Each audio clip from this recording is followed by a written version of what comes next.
Katika mraba wa 6, Steven Mutunga Mbiva, National Youth Service. Kila laheri katika shindano hili.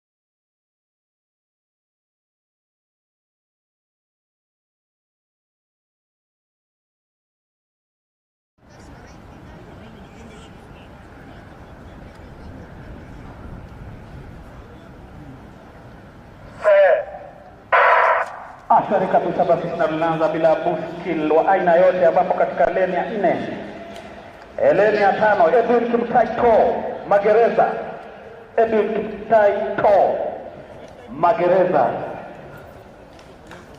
anatamatisha shindano kwa sekunde 10.85, 10.85. Lakini muda rasmi utakuwa unatolewa na wale wa juu.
Elenia Tamo, Edwin Kimtaito Magereza, Edwin Kimtaito Magereza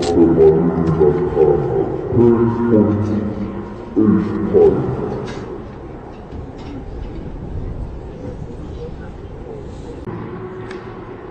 Elenia Tamo, Edwin Kimtaito Magereza, Edwin Kimtaito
Kama mshiriki uweze kuchukua nafasi yako na kuwa tayari wakati sahihi. Asante sana. Studio wewe unaweza kuendelea.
wa riadha.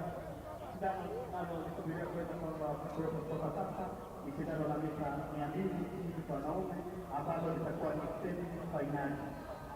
Baada ya shindano la mita 200 itafuata shindano la mita 10,000 kinadada ambalo litakuwa finali.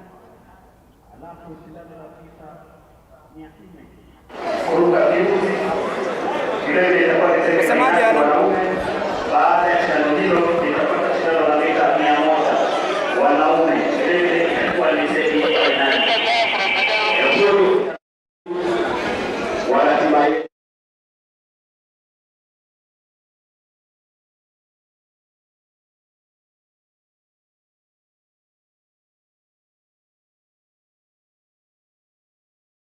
tutakuwa na kumbusheni iposa tuweze kwenda vizuri tu na kwa pamoja.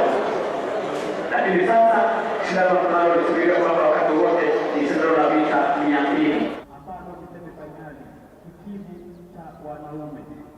Alafu naona mwenzangu ameweza kufika ni mchogo wa safari wametoka London kwa ajili ya mashindano haya. Ila ni kwa kiklemo mjuzi hawa wanachuoni kubwa sana wa lugha ya Kigeni.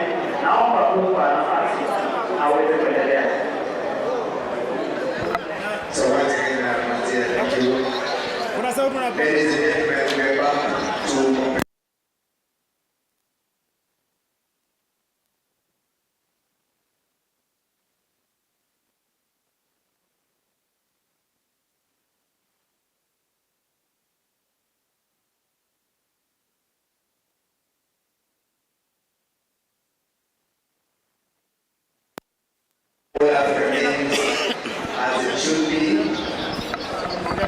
Mic check 1 2 1 2. Unanipata? Mic check 1 2 1 2. Mic check 1 2 3. Mic check 1 2 1 2 1 2. Iko sawa?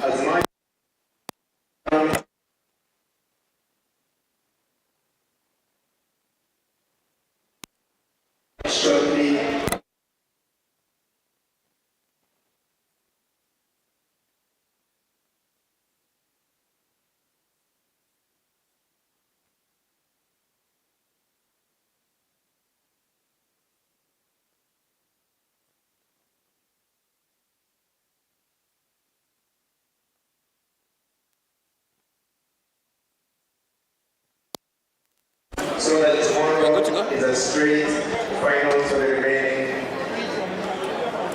events.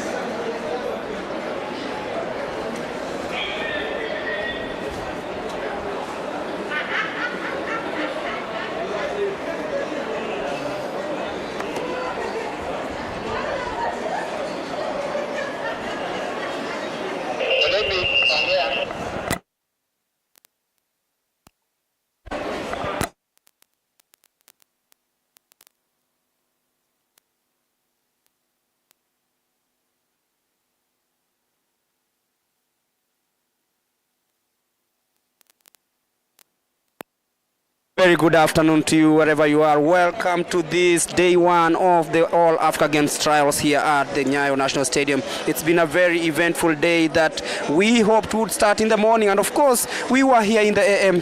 Things didn't really run out as they were, but that's a story for another day. We have already seen one race complete, and that is the 100 meters decathlon with Aidin Kimutaito winning it in a time of 10.85 seconds. And of course this is just the beginning of a two-day trial period here in Nairobi as we try and get athletes to represent the country at the 13th All Africa Games. And that is the first race that happened moments ago.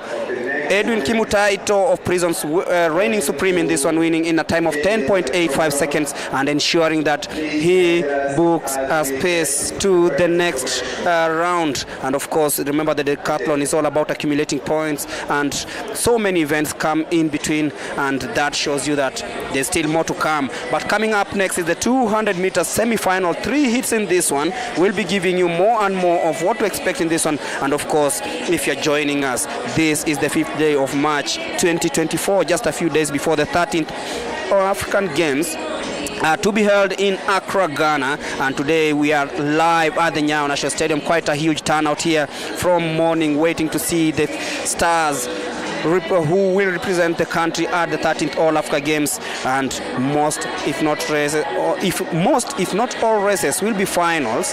And Kenya boasts a rich history in the games of athletics, as usual, topping the headlines in this rich history of athletics. Remember last time in 2019, Kenya collected a total of 31 medals with 10 gold, of course coming from athletics. And of course they'll be aiming to continue the trend when the games begin. Of course they begin in the next 3 days, but we have matters at hand. That means that we'll have to select a squad, athletes that will be representing us at the 13th All Africa Games here that will be happening in Accra, Ghana. Remember, Kenya has hosted these African Games. By the way, that was in the year 1987. And just to give you a little bit of history, in 2019 the games were held in Rabat, Morocco, with 290 athletes cleared to compete. Only 259 managed to get through to Morocco and of course compete, and Kenya won 11 gold, which means they were ranked 7th in the continent on 10 gold, and of course 11 gold, 10 silver and 10 bronze from the 2019 games. And 10 of the 11 gold, of course, came from athletics, and we are here to select the best to represent us in Accra, Ghana. Some of the athletes who just made sure that the athletics crown remained intact were Benjamin Keegan, the 3,000 meter steeplechase runner, won gold in Rabat. Lilian Kasait Rengerut in 5,000 meters. Samuel Gathimba in the 20 kilometer walk, and of course Emily Ngi in the 20 kilometers walk also. We also had George Manangoi winning gold in the 1,500 meters. We had Titus Ekiru winning the half marathon title. Robert Kiprop won the 5,000 meters crown with Julius Yego, of course, the former world champion, reigning supreme in Rabat, Morocco, winning the javelin title. And of course JB Ward Kiprop in the 1,500 meters women, with Vanis Nyagisera winning the women 400 meters hurdle. So those were the athletes who competed in Rabat and won gold for Kenya. And this year we are not sure about the number that will be selected, because initially it was thought to be 30 athletes, but a standoff earlier on today ensured that there was truce at the end of the day. So we expect a larger number than what we have. And of course, as we await for the start of the 200 meters race, I can see in lane number 4 Nyambura there trying out the blocks just before we start things here. So I'm not alone. I'm in the company of Steve, who's been with me since morning and has witnessed so many things happen. Steve, welcome.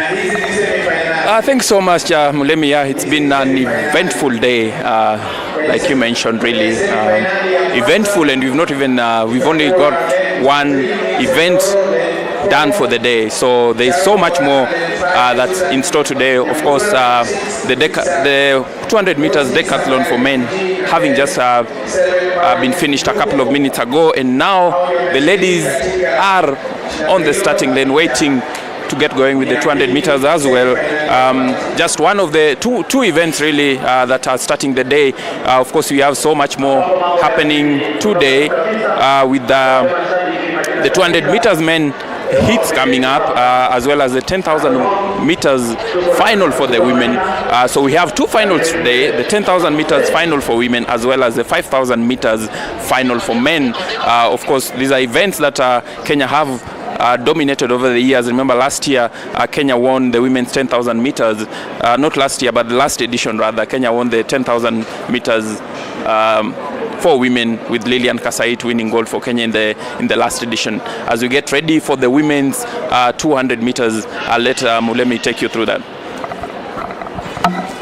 In lane number 6, that is Ruth Iwaro, and that is Susan Nyambura coming from lane number 6, coming in very, very beautifully. She is taking the lead currently, and you can feel that they are trying really hard, but watch out for lane number 1. That is Millicent Ndoro steaming away from the rest of the pack. Susan Nyambura coming in second, but Millicent Ndoro 23.10. and of course qualifying for the finals, and she's well within the qualification time for the African Games. Quite dominant there from Millicent Doro. She really made a very good bend there, and really it was just a case of what time is she going to clock there. Very dominant race from her. Of course, she was the favorite going into this race, and I think she's really stamped her authority, and I think she's really put herself in great contention there, and it's going to take quite some beating for her to finish second in the trials for this. Lane 6, Brenda Masita Prisons. Beautiful run there by Millicent. Shoulders high, as you can see the bend.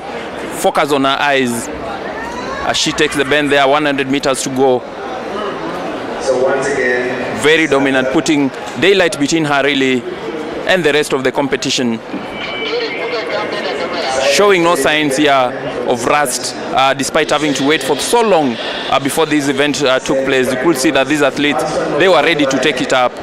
Very, very close competition there for second place, which is won there on the line. Of course, Susan Nyambura coming in second. Of course, will be confirming the timings. But then Millicent Doro just showing what she's capable of doing. Can see also Sharon Mora, the younger sister to Mary Mora, also trying out in this one. And that means we'll be watching and waiting to see who makes it to the final. But of course, Doro winning it in a time of 23.88 seconds. And that shows you that we are ready for the second heat of this semi-final.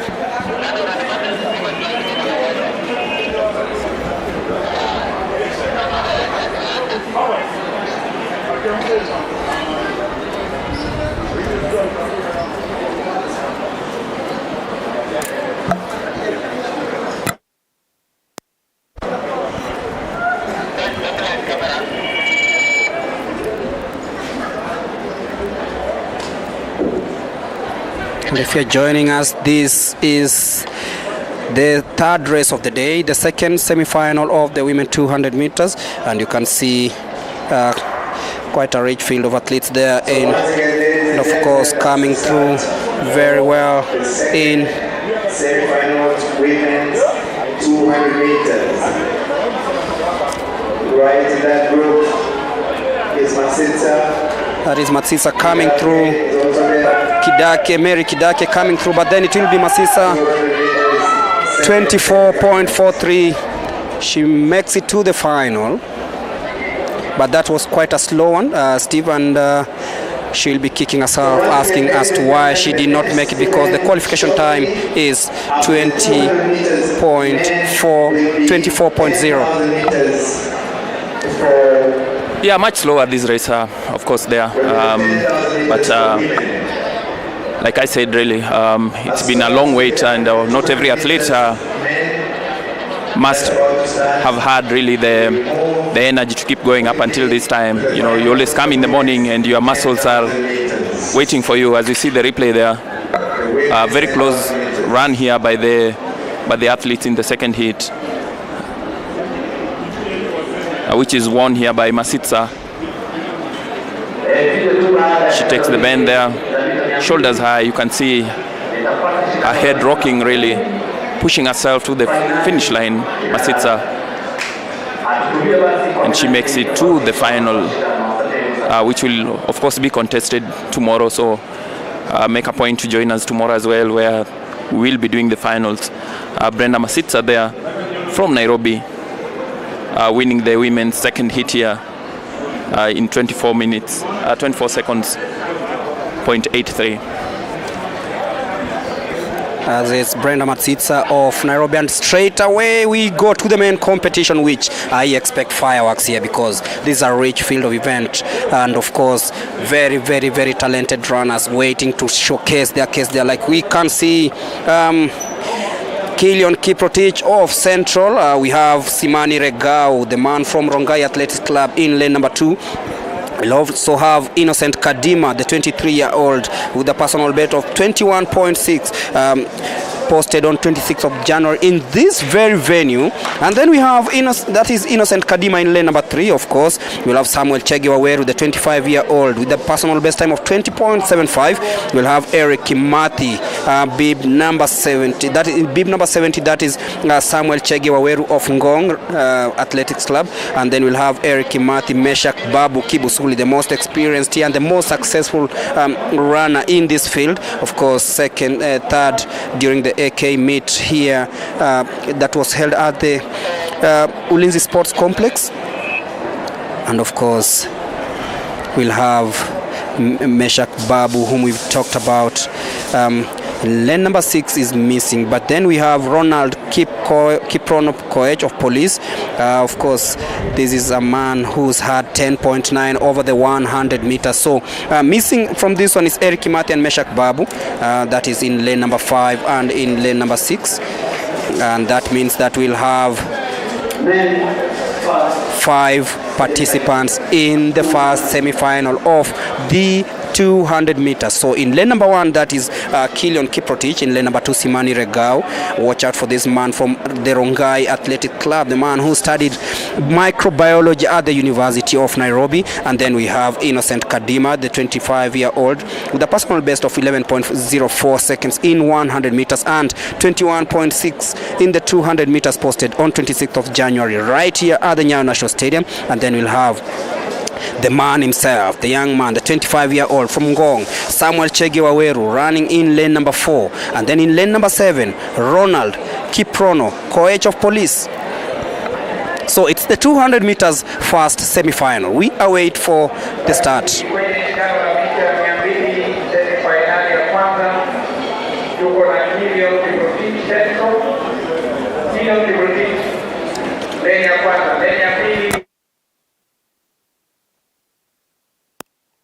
Mani Regao, a former student at the University of Nairobi, and that is Innocent Kadima, and that is Samuel Chege Waweru, and of course Ronald Kiprono Koech.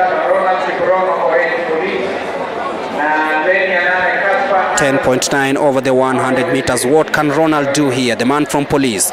It is the first semi-final of the 200 meters happening here at the Nyayo National Stadium. If you're joining us, this is the 4th race of the day after witnessing 2 semi-finals over the 200 meters women and of course the 100 meters decathlon men that was won by Edwin Kimutaito. So this is the 200 meters semi-final number 1.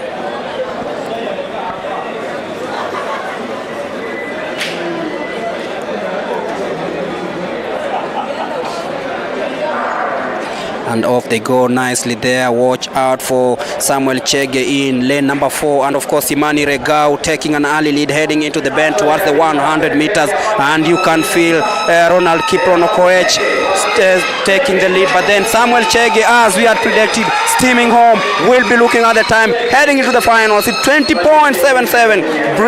Brilliant stuff. Not yet through the qualification time for the games, but yet going to the finals. Very good run by Emmanuel there, Samuel Chege Waweru, the 25-year-old from Ngong. Very good run from him there. It was a fairly strong field, but he really put his shoulders above the rest here, and he wins here in a very good time, very respectable time if you ask me.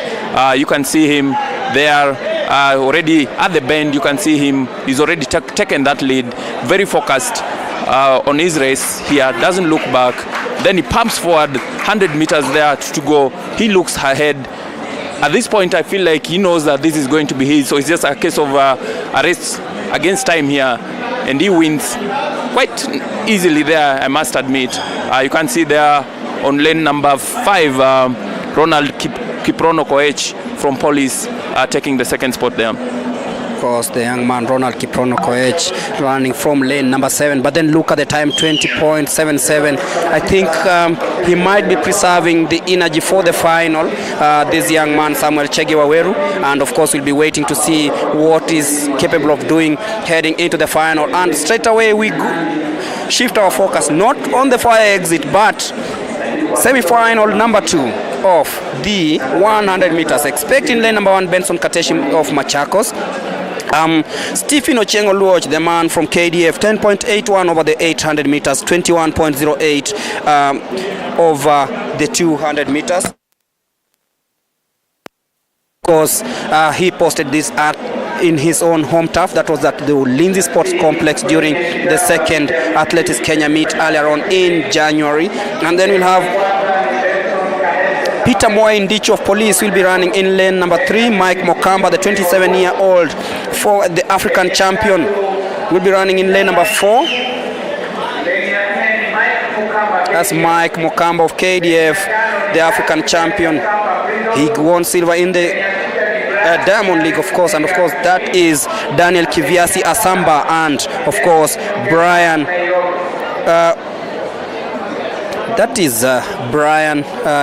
Onyari Tinega of Police. And in lane number 7 is Dennis Nyongesa of Nairobi. So this is the second semi-final of the 200 meters. Missing is Brian Onyari Tinega of Police, but then watch out for Kiviasi Kasamba and Mike Mokamba in lane number 5 and 4 respectively. Of course, Mokamba and Kiviasi both represented Kenya in Rabat in 2019. Remember, Kiviasi was out in the semis while Mokamba went to the final, where he finished last in a race that was won by Zambia's Sydney Siame. And away we go there. Very even start here, Mulemi. As you see, Mokamba pumping forward at the bend. But here comes Mike Mokamba again, showing his experience here. It's between Mokamba and Kiviasi. Mokamba and Kiviasi. Who wins it here? So of course it is Dan Kiviasi. Dan Kiviasi wins this as he gets into the final. Kiviasi again, like I said, who was eliminated in the semi-finals in Rabat in 2019. Looks like he wants to go all the way this time round up until the final, Mulem. I think Peter Mwaindichu came in third from Police. We'll be waiting to see the official results as they trick in. But that is the second semi-final of the 200 meters, won by, of course, the experienced Mike Mokamba of Kenya Defence Forces, closely followed by Dan Kiviasi Asamba. And you can watch, this is how it went, the second semi-final of the 200 meters. A very, very good takeoff there by Dan Kiviasi. He lifted his head just after clearing the first bend there, and straight away Mr. Mokamba came in and he knew exactly how to press the button when it reached the 100 meters, and you can see the confidence that he had, and steaming away from Peter Mwaindichu, who was leading the way into the first 100 meters. But then look out of Mokamba, showing the reason as to why he's the African champion over the 200 meters. Dan Kiviasi, of course, easing through, coming in second, knowing that he's already attained qualification time for the final that will be held here tomorrow in this All Africa Games trials here at the Nyayo National Stadium. So that is the second semi-final of the 200 meters, and there are the two lads, and that is Mr. Peter Mwaindichu and Dan Kiviasi exchanging niceties after this very, very good race in the 200 meters.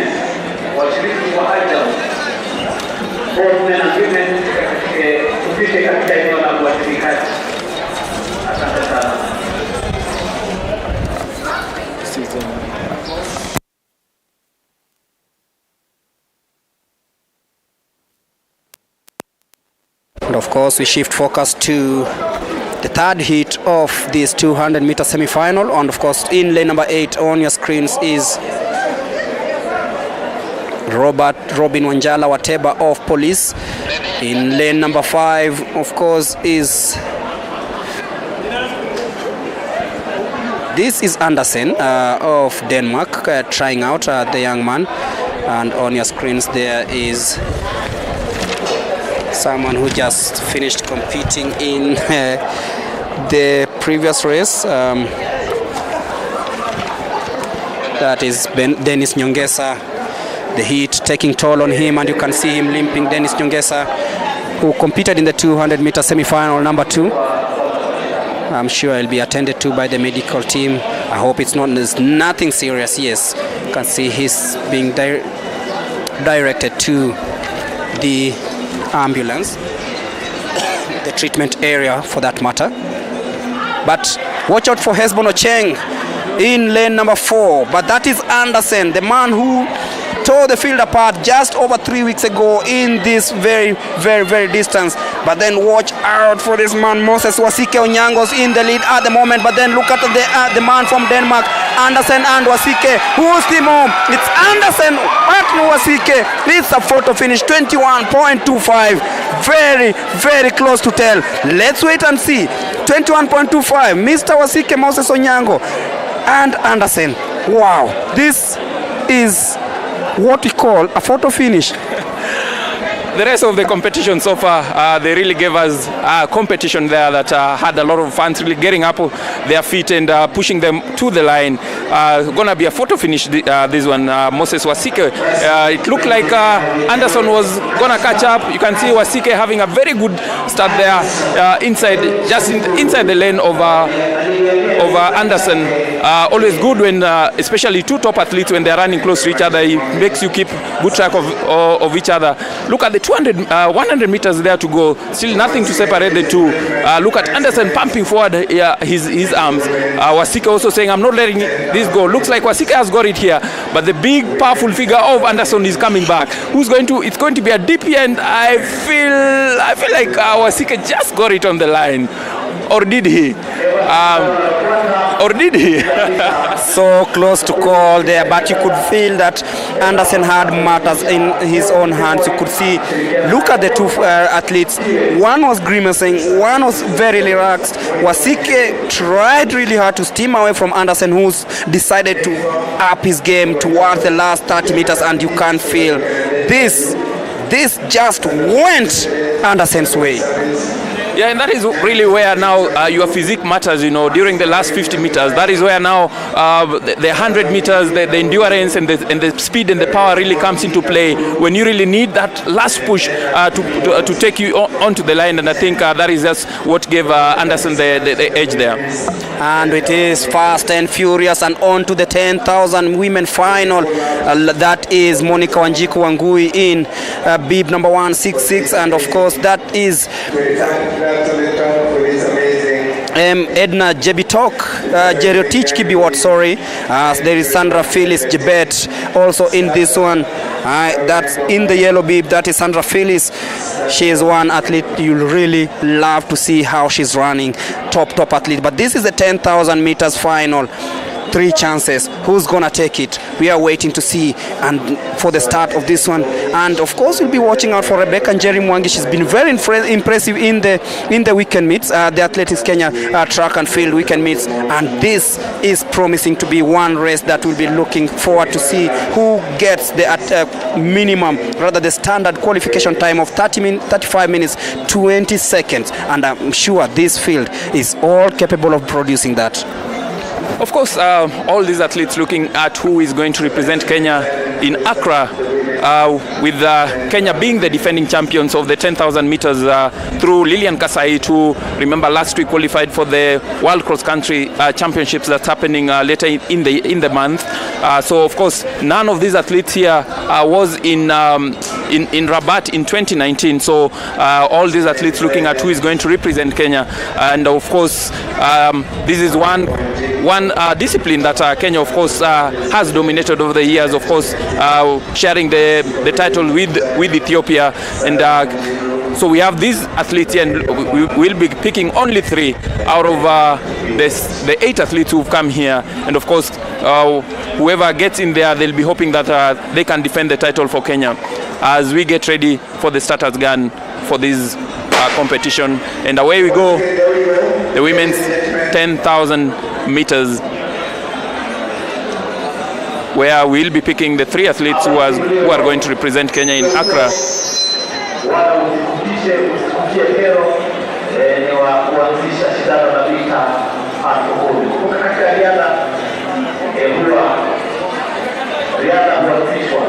Of course, a very rich field here of athletes. You can see very slow measured start here.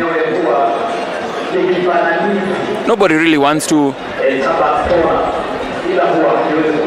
inject too much space here as they begin. Of course, that may just work against you as the race advances. So the trick here is just to run a very controlled race. Don't burn yourself out this early, with still a long way to go.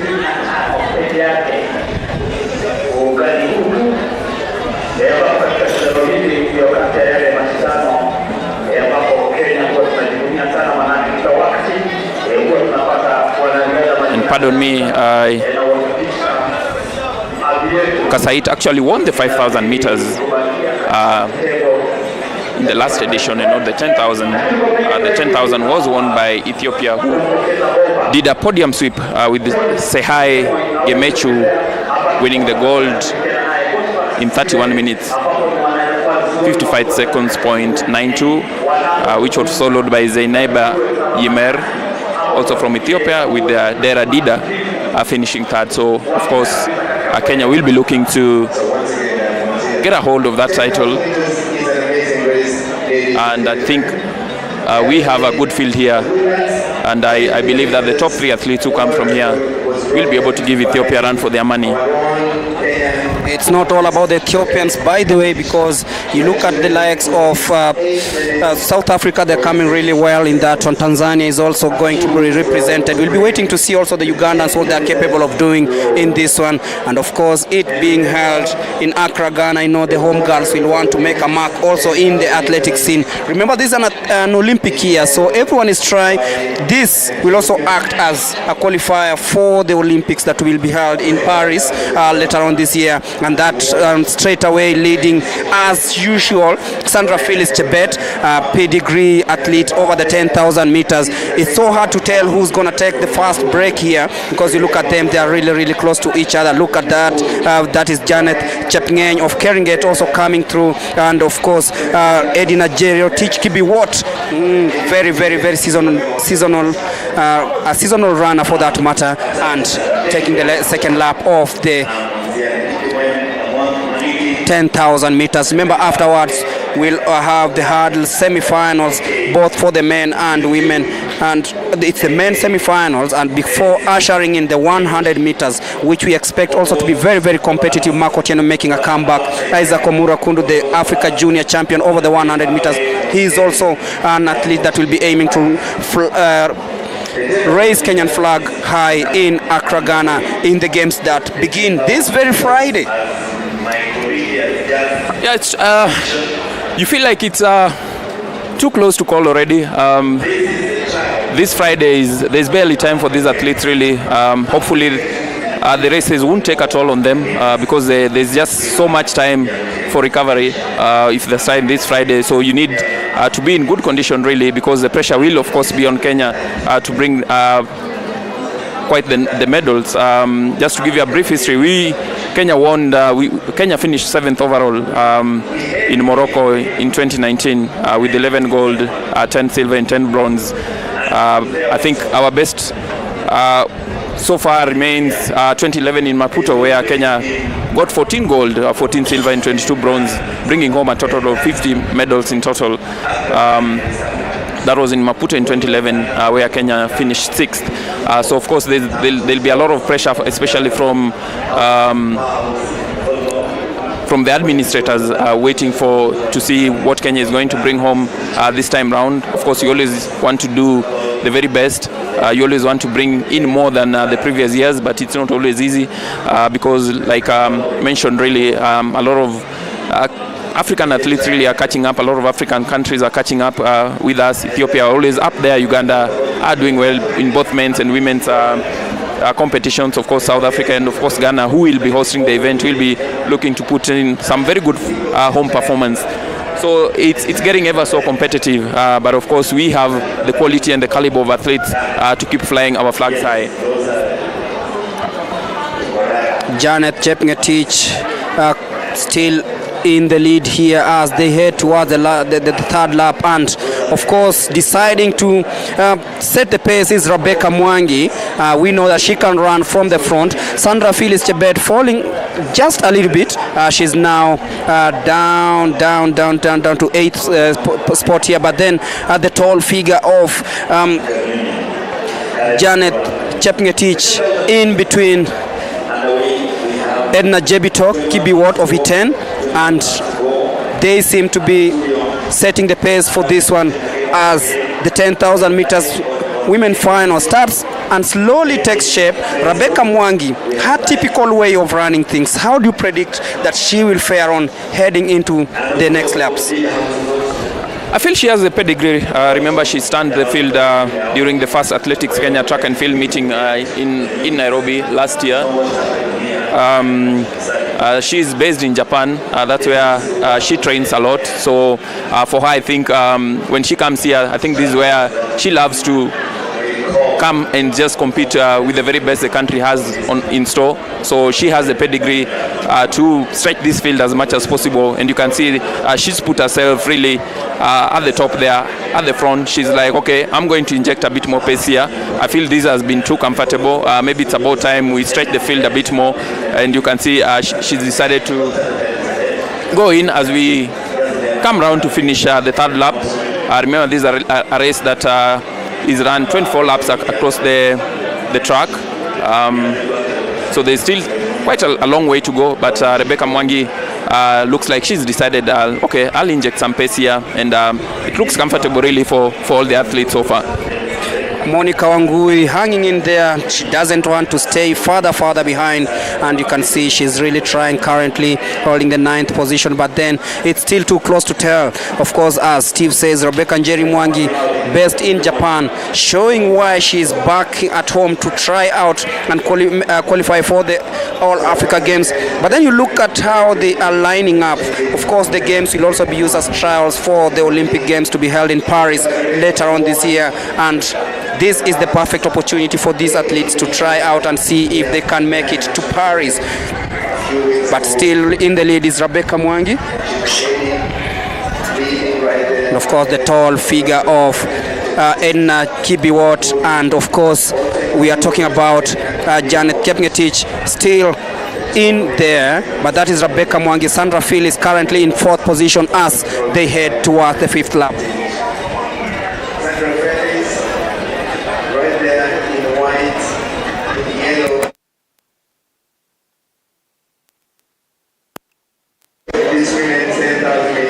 Victor.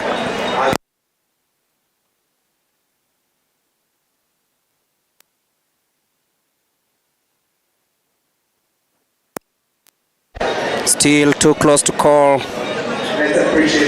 The athletes close to each other. Rebecca Mwangi still dictating the pace there. Edna Kibiwot, the tallest of these athletes, currently in 3rd. And of course, Janet Chepngetich not letting it go, still in 2nd position. Sandra Phil is now in 4th.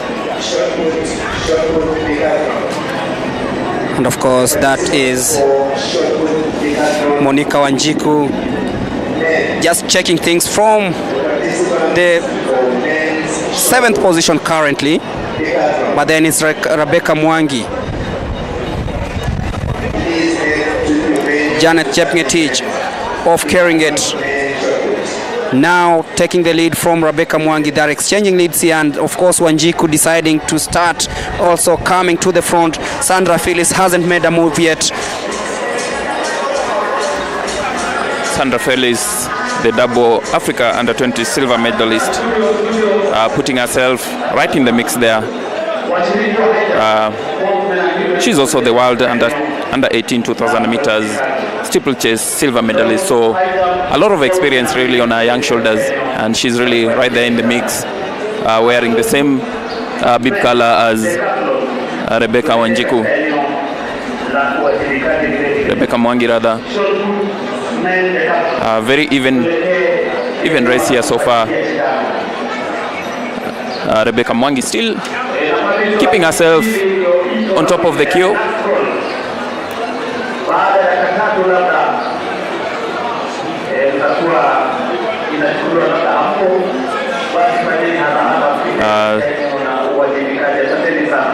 As Janet Chepngetich grabs a bottle of water there just to quench her thirst a bit and boost us. Obviously, as you do most of these races, sometimes you don't want to overhydrate, as you are likely to suffer what is commonly known in sports as a stitch. But Janet there just saying a little bit more to quench the thirst will help me go the distance.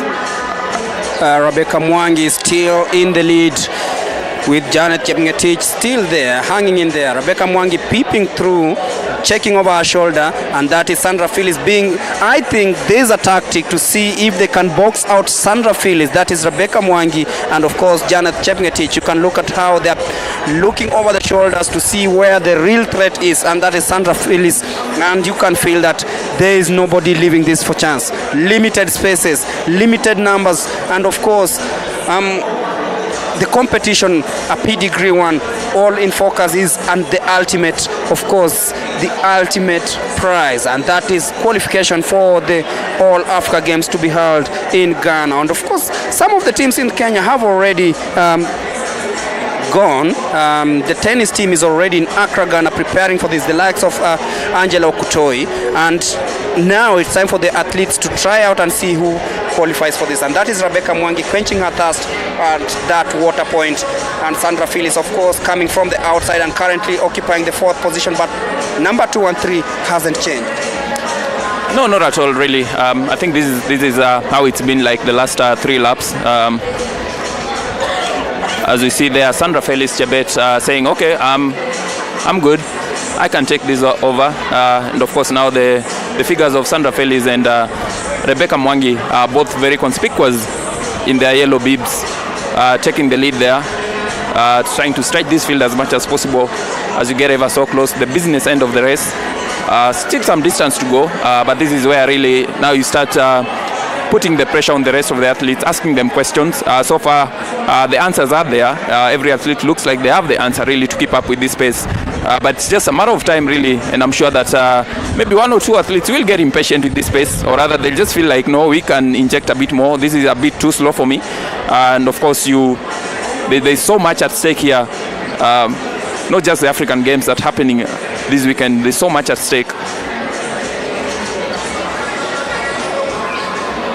But they're still running here together as Rebecca Mwangi takes back the leading role there, with the taller figure of Sandra Phillips tracking her. So still really nobody has decided to make any decisive move here. Looks like they're all waiting for the final 5 laps. I think that's where we are going to get the fireworks. So of course to expect fireworks, but that is Rebecca Mwangi and Sandra Phillips, more like what we expected. And of course looking at Edna Kibiwot, they are not letting it go.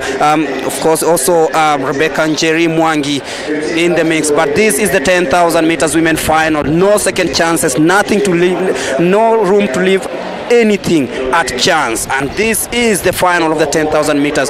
You expect too much to be happening here, and of course also watch out for the likes of Mary Manano of Embu. She's also in the mix, so it's not easy to predict what's going to happen. But Rebecca Mwangi, as usual, with a very unique way of running, bending just a little bit forward as she takes the strides. And look at the tall figure of Edna Jerotich Kibiwot in 2nd place and Sandra Phillips in 3rd. So this is proving to be a very interesting race. And coming from the outside is Sarah Wanjiru of Central, currently occupying the 4th position. She knows that she has a chance, and falling just a bit after taking 2nd position for quite some time is Janet Chepngetich, but still very early days in this one. Rebecca Wanjiku Mwangi still in the lead with of course Edna Jerotich Kibiwot in 2nd, and the favorite, of course, Sandra Phillips Chebet in 3rd, currently the former world junior champion. Yeah, and you can see here Edna Jerotich Kibiwot also just trying to put herself ahead here. She feels comfortable to challenge Rebecca Mwangi and Sandra Phillips Chebet, who've been the two of them who've been exchanging the leads here since the 2nd lap, I must say. But you can see here Janet, the tall figure of Janet there, trying to challenge Rebecca for that lead. Good strides there. As you can see in your images, their feet really going on in sync. Very beautiful images there, you can see. Just shows you that these are athletes who are in sync with their speed. Of course, in most of these long distance races, you always want to pick your rhythm and just progress with it. The moment you interrupt it, then you may find yourself falling back. That's why you find that most athletes, when especially at the water point, you find them just interrupting their rhythm a bit, just to grab the water, and then they settle back into their run. Very, very important for you to just pick your rhythm and move with it. The more you disrupt it, the more I think your body asks you a lot of questions like, why are you doing this to me? So still even Stevens here.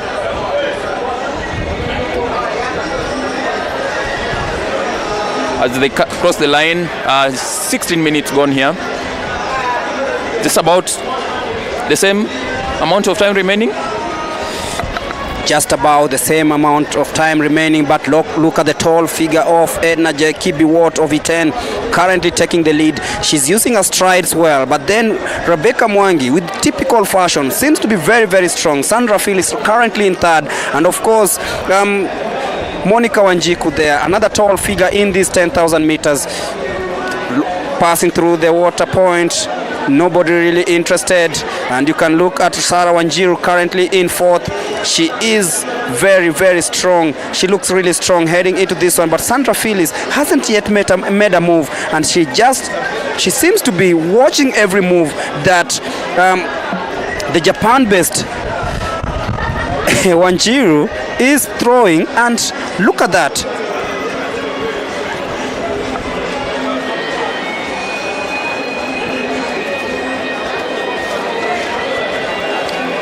And of course, just to take you through the lineup of the day, currently we are doing the 10,000 meters, and you can see Sandra Phillips and of course Rebecca Mwangi exchanging a few words there. Seems to have someone seems to have tripped the other here, but still it's a competition, nothing lost, no love lost between the two teammates, and of course they will be looking forward to see who makes the first move. And of course it seemed to have been a communication between the two, and now it's Sandra Phillips who's injected some pace and currently in the lead. Ruth Chepngetich, not really Ruth Chepngetich, but Edna Kibiwott in second place, trying to answer the question that Sandra Phillips asked. Rebecca Wanjiku Njeri Mwangi in third position at the moment, and of course after falling a little bit, Janet Chepngetich now in fourth. The field is starting to separate, and now you can see we are heading into the real business end of matters here. And now Chepngetich and Jerotich Kibiwott in the lead, Sandra Phillips in second, and of course Rebecca Mwangi in third. This is proving to be very, very interesting, and of course just closing by is Janet Chepngetich. And you can see Janet Chepngetich, they are trying to keep up with the space here. It's getting ever so tight here now. This is the time now where you separate yourself from the crowd. This is where now you earn yourself that ticket, that elusive ticket, that ticket that hundreds, even thousands of runners in Kenya want to get. Go represent Kenya out there. And for today, it's the African Games trials, with the competition happening in Ghana from Friday. As we see Janet Chepngetich there, just getting past Rebecca Njeri Mwangi, who looks like she's falling behind here. As we see Edina Jerotich Kibiwott there, I think the pace that she's injected here is taking a toll on the rest of the athletes. With Rebecca Njeri Mwangi especially, looks like she is out of it. Rebecca is out of it, I can call. She'll need to put in a lot of effort and energy here for her to close down on the top three, as Edina Kibiwott crosses the line there, still leading. Looks like she wants to take this nice and easy, but Sandra Phillips Chebet is not so far behind, as Janet Chepngetich is tracking down Sandra Phillips, and looks like she's going to pass here. So looks like Rebecca Njeri and Sandra Phillips, I think the pace that they set initially, last 2-3 races whereby they were on the lead, I feel like it's taken a toll on them. As you see Edina Kibiwott some. But then you look at the way Edna Jerotich Kibiwot of E10 has taken matters into her own hands, injecting that pace and ensuring that she breaks away from the rest of the field. This will be very interesting, especially heading into the last quarter of this race. Remember, this is the 10,000 meters women final. 3 opportunities. Number 1, 2, and 3, of course, will be selected in the provisional team for the All Africa Games. And of course, right now in the driver's seat is Edna Jerotich Kibiwot of E10, distantly followed by Janet Chepngetich of Keringet, Sandra Phyllis, and of course Rebecca Njeri Mwangi have fallen quite way back, and it will be interesting to see what they are capable to do. Do they have answers towards the questions that the likes of Edna Jerotich and of course Janet Chepngetich have put in these 10,000 meters? So it's really interesting. Look at the way Edna Jerotich Kibiwot has managed to set the pace and ensure that she takes control of matters here in the 10,000 meters. And in second place, the lady from Keringet, Janet Chepngetich, she looks really strong in the second place. Sandra Phyllis in third, and of course Rebecca Mwangi in fourth. So this is the ultimate way of ensuring that you stamp your authorities over these distances. And of course, we are talking about an athlete that has long strides, experience. Edna Jerotich Kibiwot, she's still in the lead. Will she maintain towards the end of matters here? We'll be waiting to see. And of course, in second place is Janet Chepngetich. She's trying to come in and trying to close that gap that has extended to around 30-45 meters. And Sandra Phyllis Chebet way back in third. Now that distance is too long to cover, and we'll be looking forward to see what they are capable of doing. Rebecca Mwangi, who took the early lead in this one, she's struggling to catch up with the rest. So let's wait and see what happens as we head towards the last 8 minutes or so of this one. I feel like she's tiring a bit there. The leader, Edna Kibiwot. I feel like Janet Chepngetich has closed down the gap, and she's eating into that lead ever so more. Makes you wonder whether Edna actually pumped forward too fast, but she still has a very healthy lead here. Edna, and by a catastrophe, really, for example, a freak injury or a fall or something, I feel like she's going to make it into the top 3 who will be representing Kenya at the African Games in Accra, Ghana. I feel like Janet Chepngetich is smelling blood here, but if I were her, I wouldn't push myself too hard because the third place athlete here, Sandra Phyllis Chebet, is a healthy 50 or so meters away, 70. But Edna still really leading this race quite comfortably, if you ask me. But Janet Chepngetich looks like she's not content with second place. And if she keeps up that speed, she's eating into that lead. You feel like they won't finish this lap before Janet closes down ever so close as they take the bend to finish yet another lap in the next 100 meters or so. So it looks like it's going to be this way with Edna Kibiwot. There she goes, Janet Chepngetich. Very strong run here from her. She looks comfortable. She looks like she's not struggling. But you can see the grimacing face of Edna Jerotich Kibiwot. Just like I've been asking myself, did she go too hard? Yes, she split the field, did her big favor. But in terms of who's winning it, looks like Janet really has the momentum and the endurance to go all the way and win it, as she looks behind to see where the rest of the field are.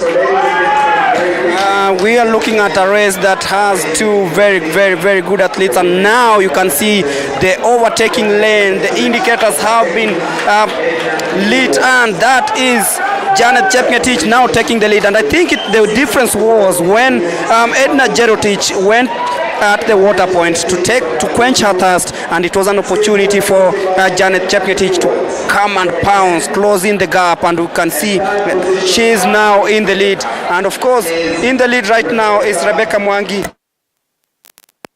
Sandra Phyllis Chebet seems to have dropped out of the race. We'll be waiting to see what really happened. Sandra Phyllis dropped out of the race, and now currently occupying the third place is Rebecca Mwangi, and we'll be waiting to see what comes out of this one. But right now in the lead very comfortably is Janet Chepngetich of Keringet.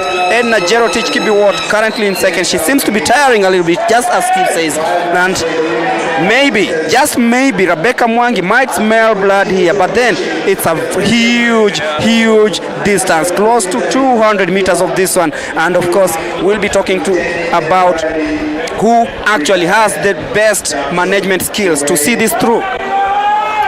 Yeah, absolutely.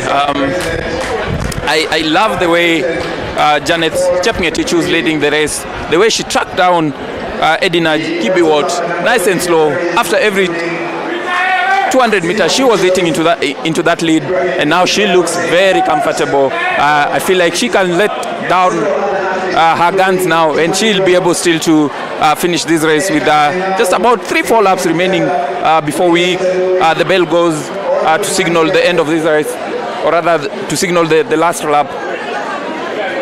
As she takes the bend there, she's created some distance between her and the dethroned leader here, Edina Kibiwot from Iten.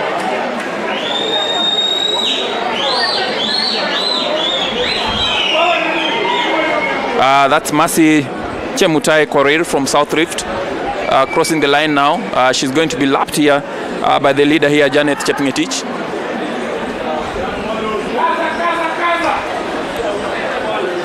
Of course, very easy on the eye, some of these races, until you put on your running boots and get into the competition. That's where now you realize it's never that easy.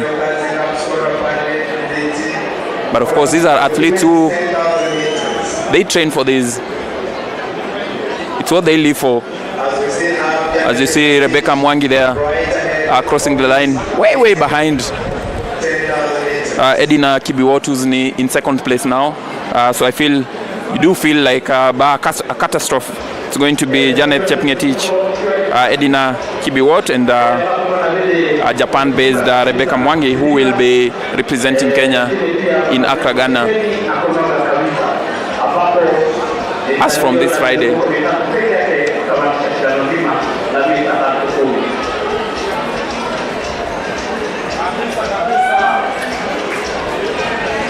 Very comfortable run here by our new leader.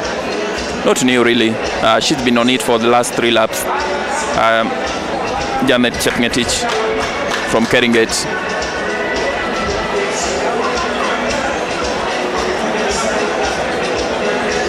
Cruising home.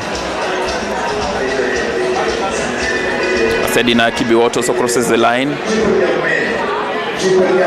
Some 150 meters behind her compatriot here, Janet. Of course,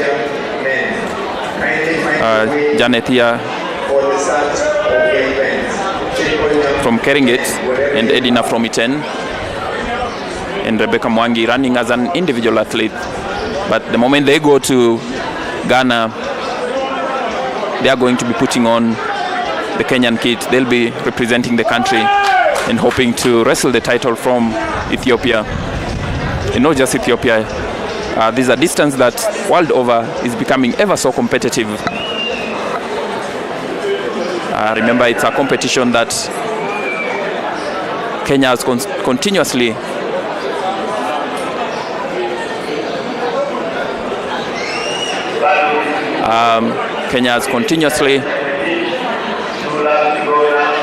won.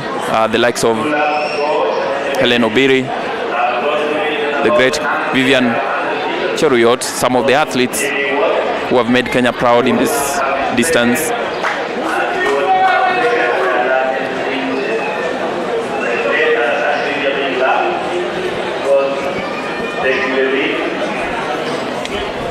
course, all this happening at the Nyayo National Stadium in Nairobi. It's the women's 10,000 meters final. As Janet grabs a bottle of water there. I believe that will be the last one. She'll be able to last her until she crosses the line here to win this final.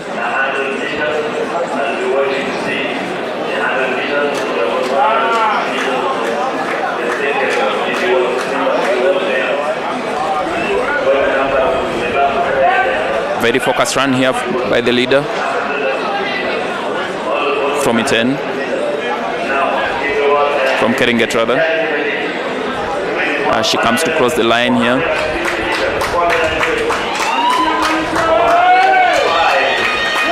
And she takes the bell.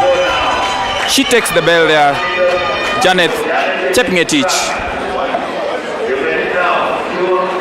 It's daylight between her and the second place athlete here, Edina Kibiwot, who is just getting into the bell now. She gets an applause from the crowd just to push her. She gets the bell there. Edina Kibiwot, who made the decisive move in this race, but then she pumped too much, and that gave Janet Chepngetich the opportunity to pass her at some point.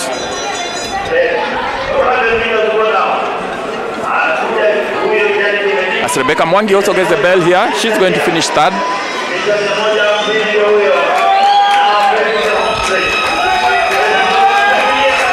She takes the bend there. Janet Chepngetich. She's coming to win this. Janet Chepngetich injects the last pace. Very controlled run, beautiful run. Look at that finish. You think like you feel like she just finished this race and you feel like she still has the energy really to go another five laps here, Mulemi. Very, very good run from her. Timed it perfectly, was not desperate, took her time, was patient even when other athletes were exchanging leads. But at the end of the day, it works for her. As we see, Edina Jerotich Kibiwot also crossing the line to finish second. Currently ranked 31st in the 10,000 meters in the world. That is Janet Chepngetich. But on your screens is the lady who showed that she is capable of enduring all the heat thrown and all the things thrown at her. That is Edna Jerotich Kibiwot of E10 coming in second. And that's the winner, Janet Chepngetich, and that is Rebecca Mwangi coming in third. But then you look at Chepngetich. She's an athlete who has a pedigree of doing well globally, and you look at her finished fourth at the Valencia road race earlier on in this year. That was on 14th of January. She also participated in the Valencia half marathon in 2013, finishing third, but she was a winner of the B-Rail 10 kilometers in Praha.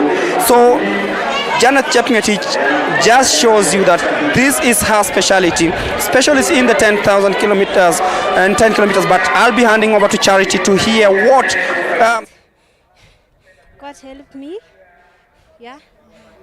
Ukirudi sahi pengine mazoezi utajitayarisha vipi? Siku zimekaribia. Naenda kujitayarisha sahi. Kuanzia kesho naenda kujitayarisha kwa sababu najua kesho niko hapo mbele. Thank you so much. That was Janet Chepngetich. She's just clocked 32 minutes and 52.74 seconds to win the women's 10,000 meter, and she's definitely booked her slot for the All African Games that will be held from March 8th to March 24th. Over to you, Greg. Very much, Charity, speaking to Janet, of course, Chepngetich, winner of the 10,000 meters women final, and of course we are waiting to see the end of some of them, and that is the athlete from Central, Sarah Wanjiru, competing that one, and of course being cheered as she crossed the finishing line. As we head towards the start of the 400 meters semi-final. Afterwards we'll have the 100 meters semi-final. We'll also have the 200 meters women final.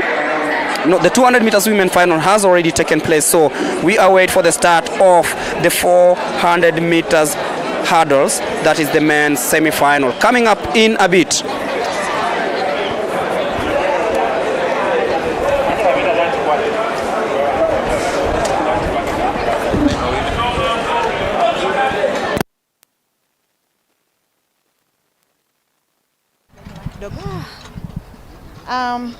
Janet Kibiwot, and before that, that is Edna Kibiwot, Edna Jerotich Kibiwot talking to Charity. Niliona mlianza kwanza ina pack of 4 and then kidogo kidogo ukachwa na Janet, but ulikuwa umekazana.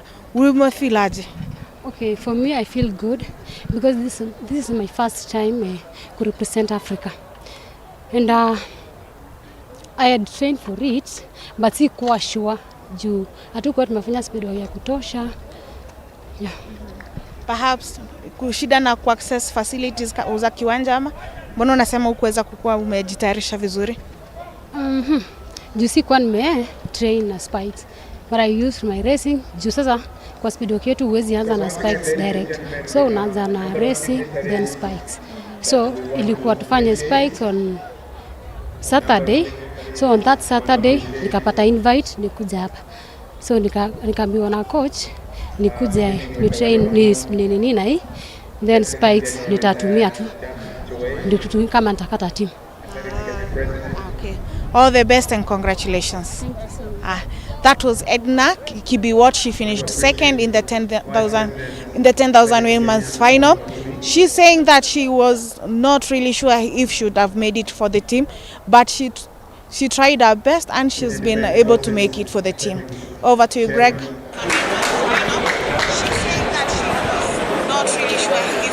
Edna, they are having an interview with Charity, saying that she was only informed of this availability on Saturday. She did not train for it.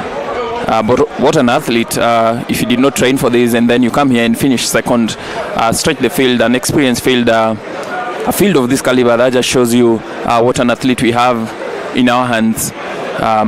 Of course, I guess the lack of training taking its toll on her after she had injected that pace, but she had it all to go and finish second and get her chance to represent Kenya at the African Games. That's starting in Ghana on Friday. As we move swiftly into the men's 400 meters hurdles competition, where Kenya was there in 2019 with William Bevy and Edward Ngunjiri, who are both here today, competed. And of course, Aaron Koech was also there. He's not here today. Ngunjiri went all the way to the final, where he finished 7th. So he'll be looking, him alongside William Bevy will be looking to go to Ghana again this year.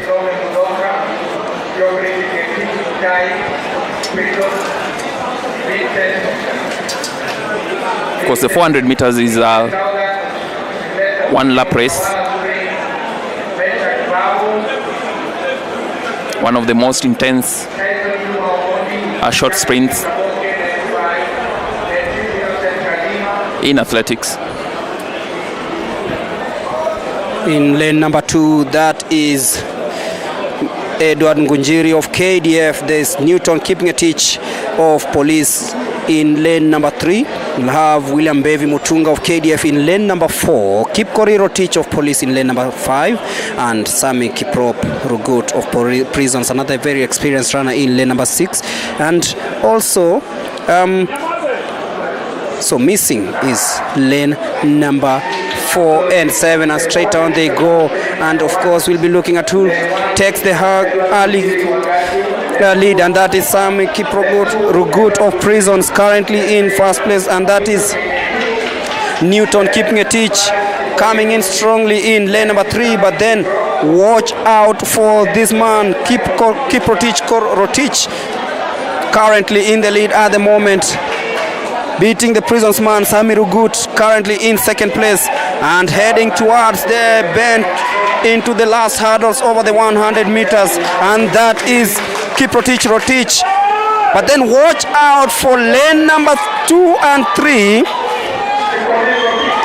That is Newton keeping it, but then Kip Korir will be taking this one in a time of 51.37. Just failing way a bit from the qualification time, but yet again qualifying for the final. In second place was Sami Kiprop Rugut of Prisons, who also had a very, very good race in this semi-final.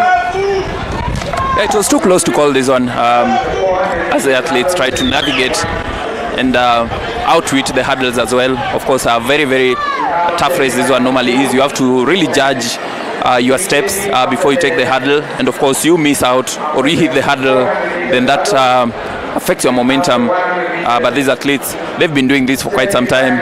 They made it clean, and of course they are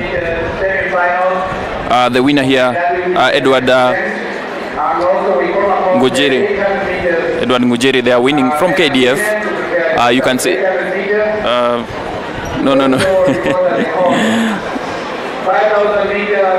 that was as you just look at the replay there, you can see the run on the bend.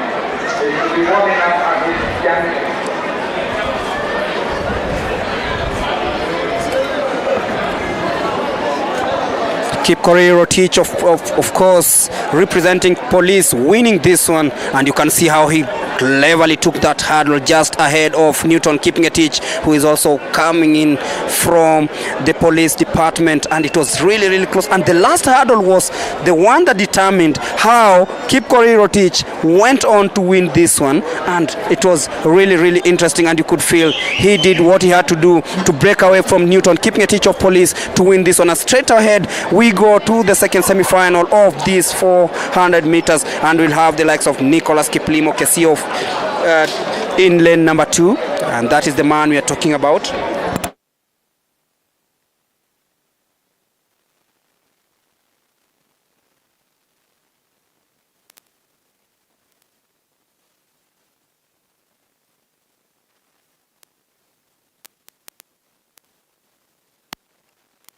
We'll also be looking at Peter Ndai of KDF in lane number 3. Meshak Baraka, watch out for this young man in lane number 4. Peter Kitome Mudoka of Southern, and Geoffrey Kipngetich Mutai of Prisons. Those are the athletes. I can see Baraka is missing in this one, so he's coming back. He's doing the Morris Green type of thing, just taking a stride on the track, slowing down and easing the pressure to ensure that he's in the best shape before the start of this race. And he's the man to watch in the second semi-final of the 400 meters. That is the man I'm talking about, Meshak Baraka, of course. And in lane number 3 is Peter Andai of KDF. Also watch out for Nicholas Kiplimo, another brilliant hurdler coming in from lane number 2. And of course Geoffrey Kipngetich Mutai of Prisons. But this man, Meshak Baraka, let's wait what he can do. Of course the qualification time is 50.8 seconds. Who's gonna make it? And off they go smoothly, nicely, and of course Baraka taking the first hurdle just as we expected, and currently taking the lead. And coming in second is Peter Kitome Mutoka of Southern, but then watch out for Meshak Baraka currently in the lead as they head towards the last 200 meters, completing this nicely. And of course from the outside is Geoffrey Kipngetich Mutai of Prisons, but then Baraka in the lead currently. This man is using all the experience that he has coming into this one, heading into the last 100 meters. It is between Baraka and of course Geoffrey Kipngetich Mutai, and Peter Kitome Mutoka coming in strongly, and Kitome and Baraka, who's gonna take it towards the sprint, and Kitome just eases through 51.24, finishes ahead of Baraka.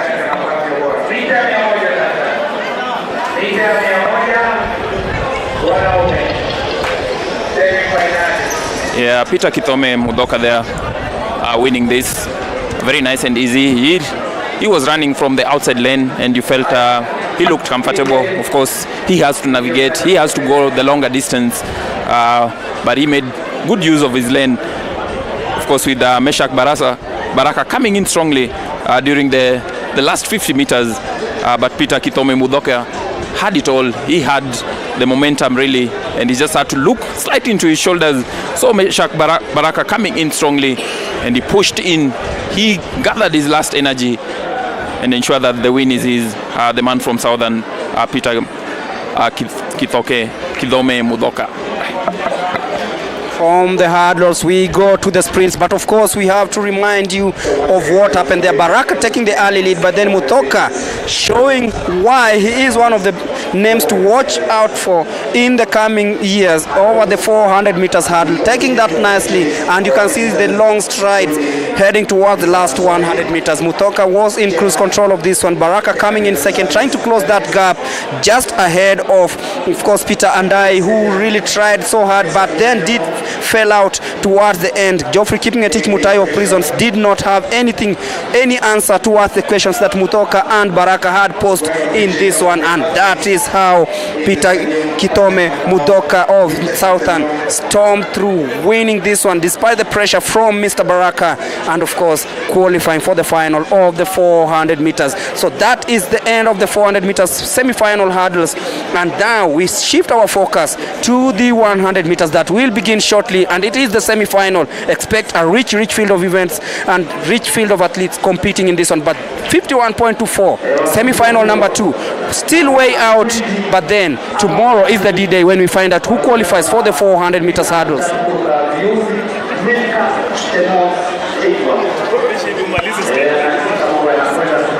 Yeah, absolutely.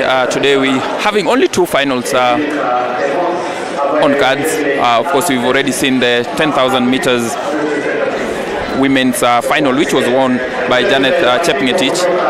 The other final on the cards today is the men's 5,000 meters final, which will be coming up to you. But of course, now we are going into the men's 100 meters, and of course, expecting fireworks here. Marco Tieno is there, represented Kenya in the last edition at the African Games in Rabat, but failed to make it past the heats. And of course, he'll be lining up against the young Omuru as well. So it is going to be fireworks, this one. Of course, the senior Omuru are not here today. He's frying bigger fish in international competitions. So another exciting race here. You don't want to miss this. Of course, as we await for the start of the 100 meters semi-final, of course, 3 hits in this one. We'll be waiting to see what happens. But of course, results from the previous events, starting with the 100 meters, the 200 meters women semi-final number 1, where Millicent Noro of Police won in a time of 23.18 seconds, just ahead of Susan Nyambura of coming in second, 25.55. In hit number 2, Brenda Masitsa of Nairobi won in a time of 23.43. Just ahead of Gladys Mumbe of Southern, 25.27. And of course, the men also had their semi-final, the 200 meters, with Samuel Chege Waweru of Ngong winning semi-final number 1, 20.77, ahead of Ronald Kiprono Koech, 21.33. Simani Rega of RAC, 21.58. RAC is Rongai Athletic Club. In semi-final number 2, Mike Mokamba of KDF comfortably won in 28.88, ahead of Daniel Kiviasi Asamba, 20.94, and Stephen Otieno Oluoch of KDF, 21.05. In semi-final number 3, Moses Wasike Onyango just edged Kasper Anderson of Denmark. Both registered 21.24 in a photo finish. And of course, Dennis Kiprono of Sinonin came in third, 21.46. So right now we shift focus to the 100 meters semi-final number 1. 3 semi-final hits in this one. And of course, in lane number 1, expect Vincent Mwinde of Southern. In lane number 2, there will be Sylvester Simiyu of Utawala Springs Club, Meshak Babu of KDF in lane number 3, then Tyson Juma,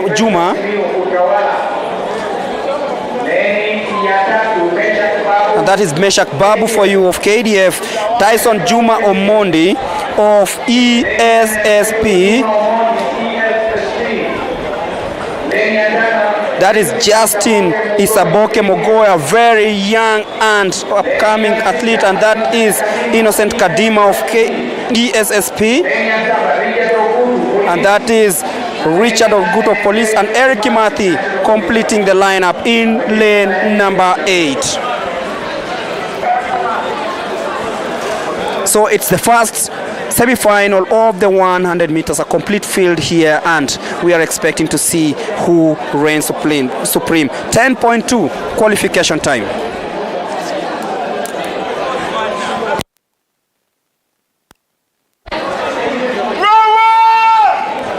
As we await for the start of the 100 meters men semi-final number 1, and the track officials demand silence, and we'll have a restart of this one, and quite some tension. But then watch out for Meshak Babu, Tyson Juma, and Justin Saboke in lane number 3, 4 and 5 respectively.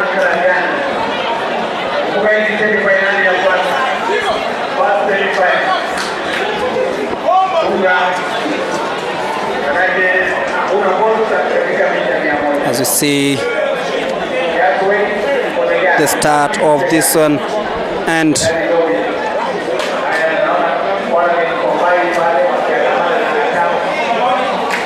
a green card to all the athletes, and we'll have a restart of this one, the first semi-final of the 100 meters, where we have Vincent Muinda in lane number 1, Sylvester Simiu in lane number 2, Meshak Babu in lane number 3, Tyson Juma Omondi in lane number 4, Justin Isaboke Mogoi in lane number 5, Innocent Kadima in lane number 6, Richard Ogutu in lane number 7, and Eric Kimathi in lane number 8. That is Eric Kimathi.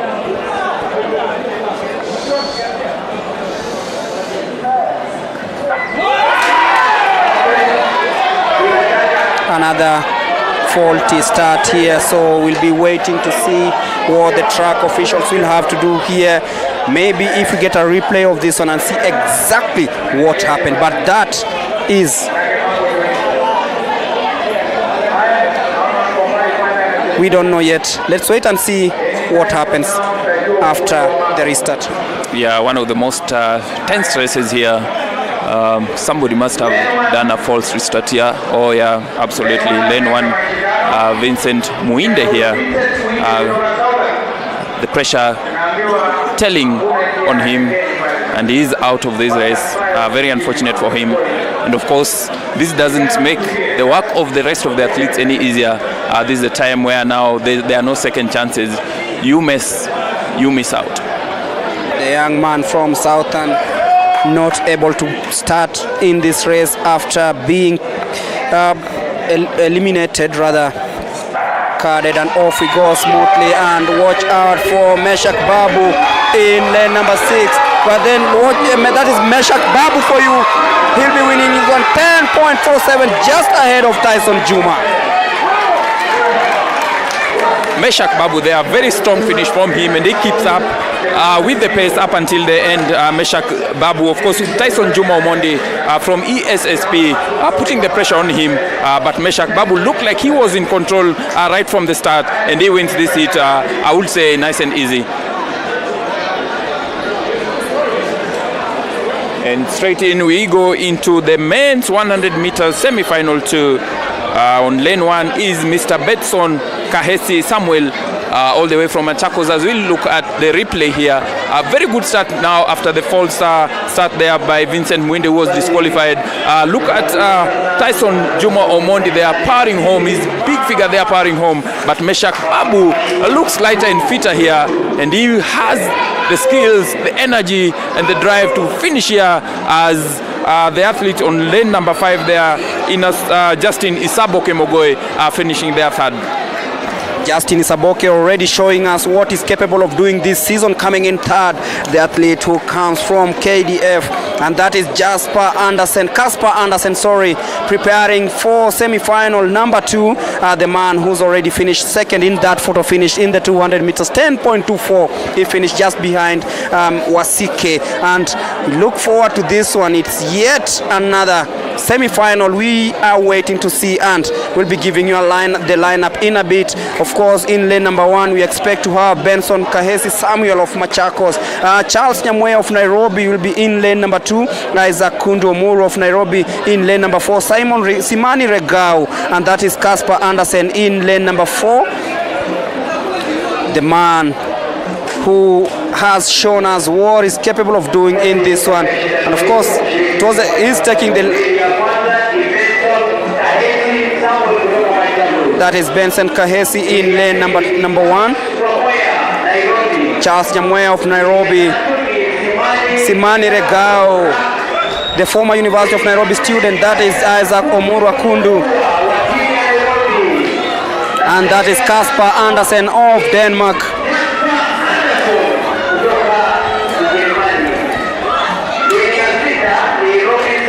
And that is Robinson Motende, a very experienced sprinter here.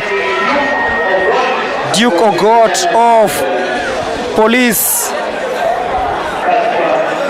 Also missing is Dan Kiviasi, who had just competed in the 200 meters of this one. So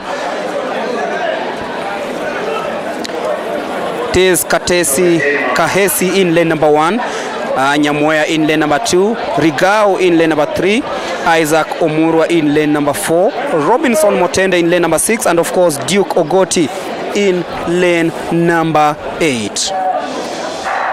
And there you go, smoothly, and off they go. That is Robinson Motende coming in smoothly. But then look at Isaac Omurwa, will be winning this one. We'll be looking at the time, 10.46. And I think Simani Regao might have just come in second.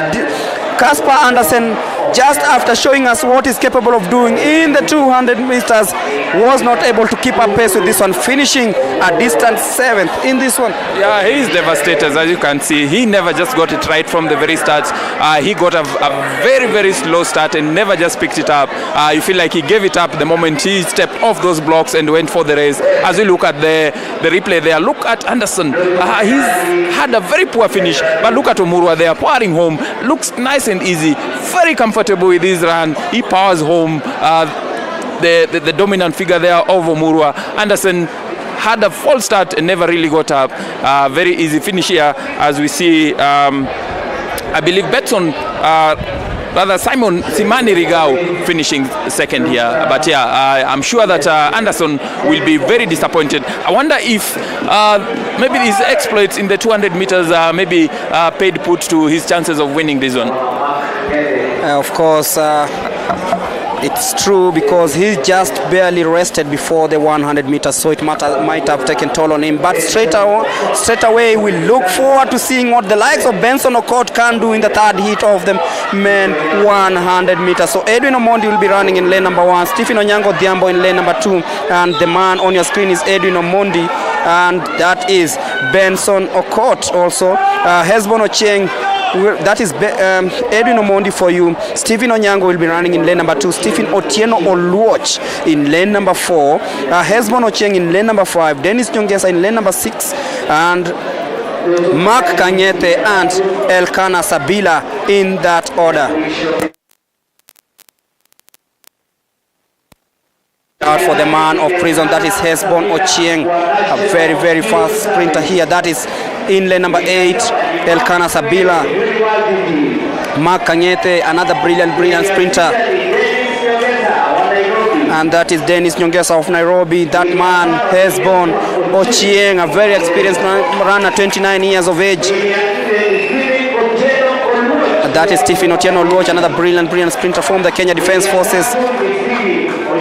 Stephen Odhiambo, another man from KDF, running in lane number 3, and of course the young man Edwin Omondi of ESSP, and that is Benson Okot.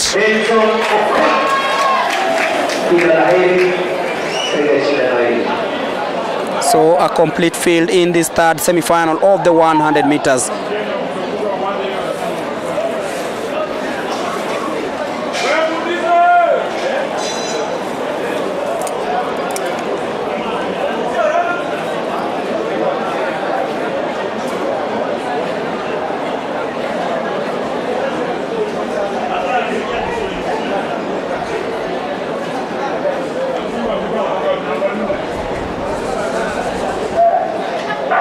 And off they go smoothly, and straight away look at Hesbon Ochieng and Benson Okot, the two guys, and of course from Stephen Otieno Oluoch of KDF, but then Hesbon takes it.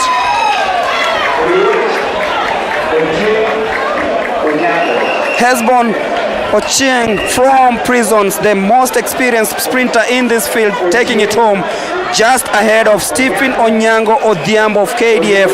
This was very, very close to tell, but then Hesbon showing what he has in store heading into the finals. Of course, using all his experience really there to pump his way to the finish line here, beating Stephen Onyango, who also really gave it a go here. You can see Hesbon there. Good, strong start there by both athletes. You can see Stephen, Hesbon rather, pumping forward there as Stephen Onyango Odhiambo also tries to challenge him from lane 3. But Hesbon showing, you can see him grimacing. It's almost a photo finish, but Hesbon, I feel, just had enough really just to edge it there. But very, very good run there by Stephen Onyango Odhiambo also from KDF. And of course, Stephen Otieno Oluoch of KDF coming in third. It wasn't really going for Benson Okot, and he found it really, really tough. But then happy faces there from the Kenya Defence Forces duo of Stephen and Hesbon, of course, from the prison department, winning that one. So that is the end of the 100 meter semi-final men, and they head straight to the call room, and we shift focus to the 100 meters. That is Eunice Kadogo for you, the former national champion in the 100 meters, former national record holder in this one. And of course, it is the 100 meters women semi-final. That is Susan Nyambura, finished second in the heat of the 100 meters, and she'll be fancying her chances here.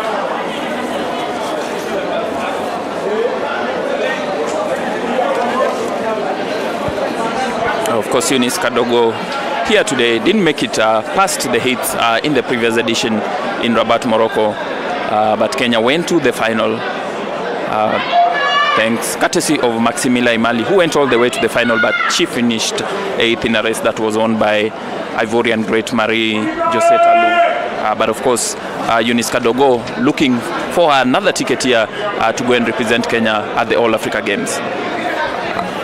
And of course, the lineup: Delisha Atiang, there is Joy Akinyi, Susan Nyambura, Millicent Doro, Eunice Kadogo, Monica Safania, Lois Nyanchoka Morara, and Quinteka Navai Kisembe. And there they go smoothly.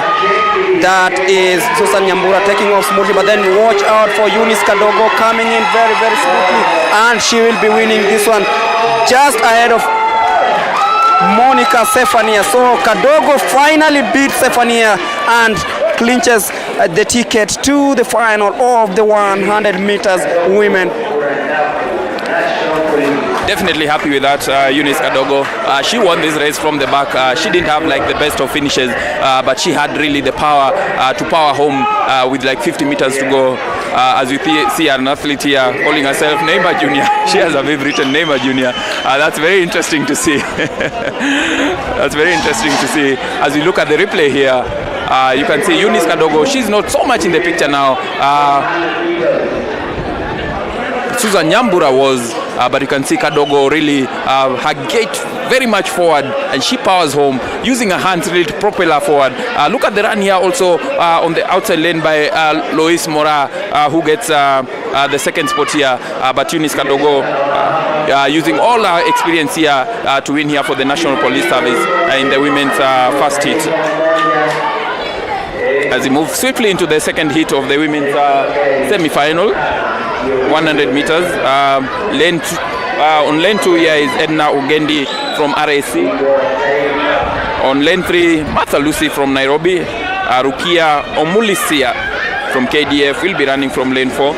And then Esther Mbagari Okanga from Nairobi in lane 5, close to our compatriot Brenda Masitsa from Nairobi also, who will be running on lane 6.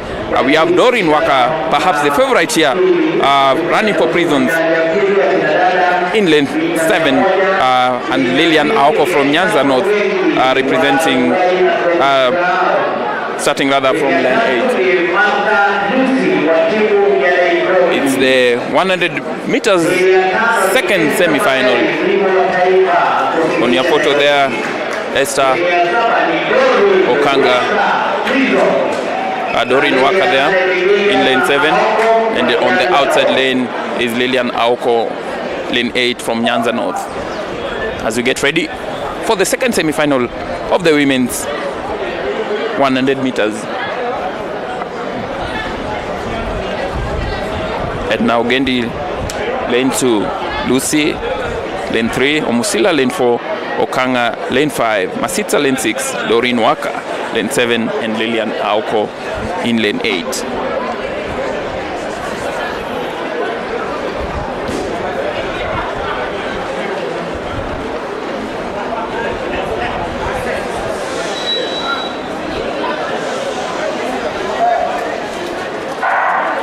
And away we go. Look out for Esther Okanga here. A very good start here from Esther Okanga. She's gonna win this, Esther Okanga.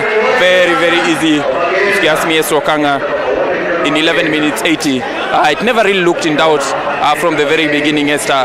I feel like she had control of this race and she wins easily. Doesn't break a sweat even. Esther Mbakari Okanga from Nairobi. As we finish the heats for this competition, and now we are moving into the 800 meters.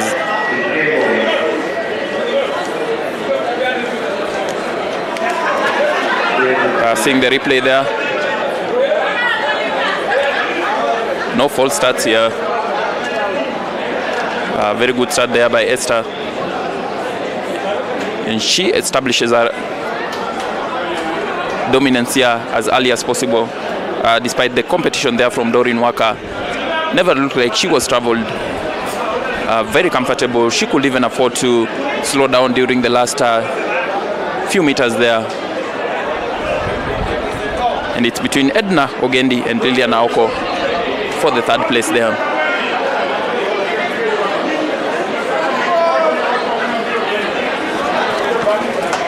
Remember, all this action coming to you live from the Nyayo National Stadium. It's the African Games Trials.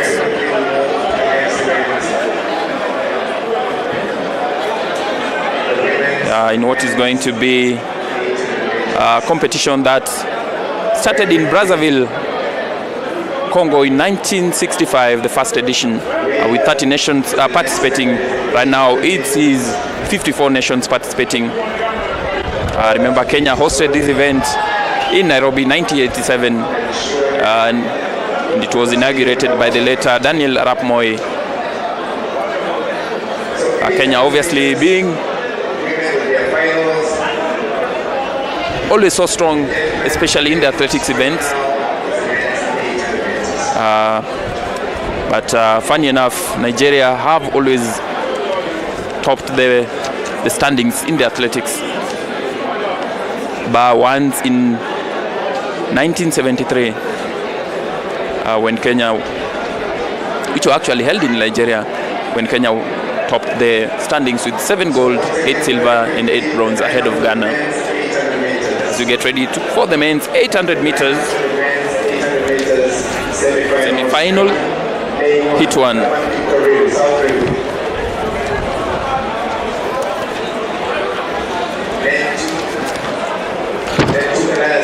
Lane 1 there is Laban Kipro-Reid from South Rift. From South Rift is Elias Ngeny from Central Rift in lane 2. Ferguson Cheruyot Rotich, I'm sure that one is a very familiar name to many an athletics fan. Is in lane 3. Koitatoi Kidali, running as an individual athlete, is in lane 4. Cornelius Tuwe in lane 5. Lenny Kotikash in lane 6. Billy Carl Ingabire also listed here in lane 6. Wycliffe Kinyamal, another man to look out for, in lane 7. And of course Alan Kipiego from RAC in lane 8. Of course, all eyes will be on the figure of Ferguson Cheruyot Rotich as we go into the starters. 800 meters semi-finals. 2 laps for this. semi-final one of the men's 800 meters. Of course, all eyes will be on Ferguson Cheruiyot Rotich and Wycliffe Kinyamal, two athletes who have experience, who have international experience. As you see,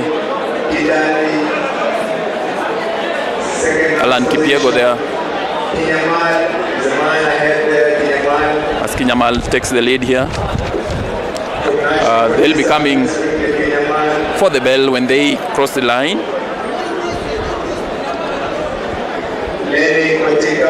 This is now where it all comes to life now. As they take the bell here, Kinyamal still ahead there.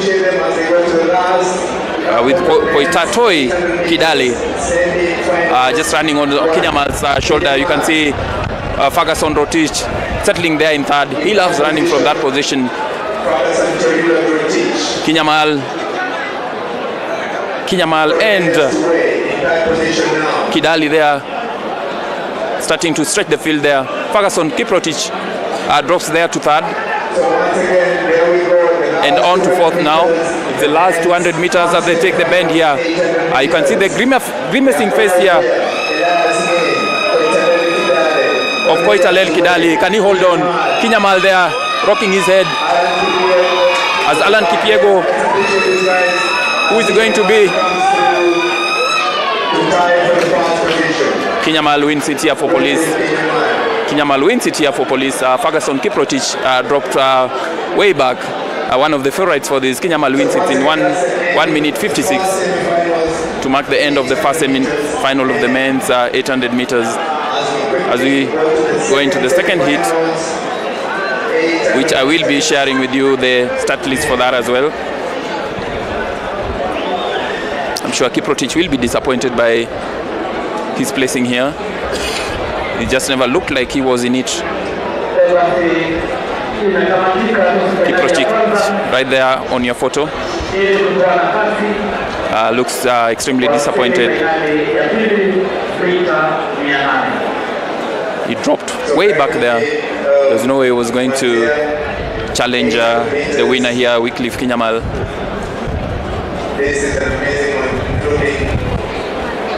Koitatoi Kidali there having a very good race. But Kinyamal using all his international experience there to ensure that he won this race. As we get into the second heat of the 800 men semi-final, lane 1, Jonathan Kitilit from North Rift.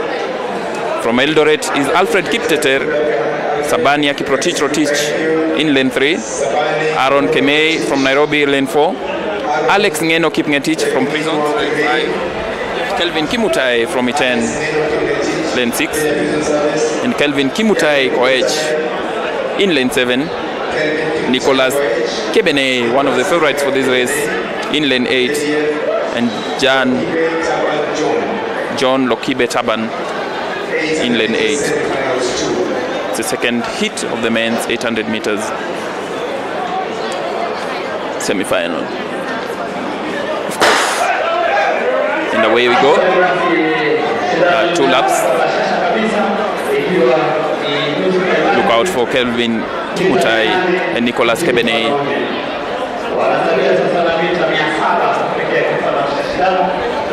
The athletes now can come together.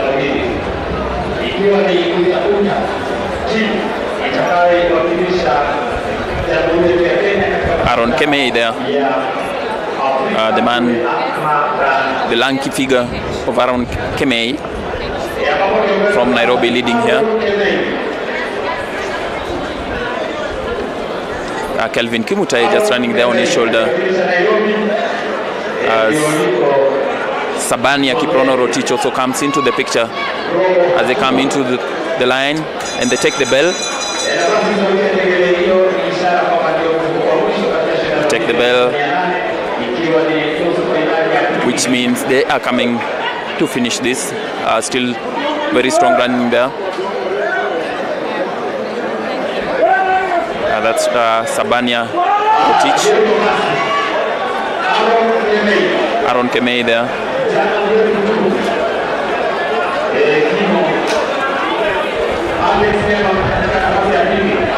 Alex Ngeno there trying to challenge it's Aaron Kemei, the tall figure of Aaron Kemei here, as he takes the bend there, Aaron Kemei, and he is pushed through the finish line here by Alex Kipngetich.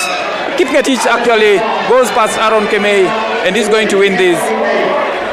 Very nicely timed race there by Aaron Kemei there. He had the lead there, Aaron Kemei, but Alex Kipngetich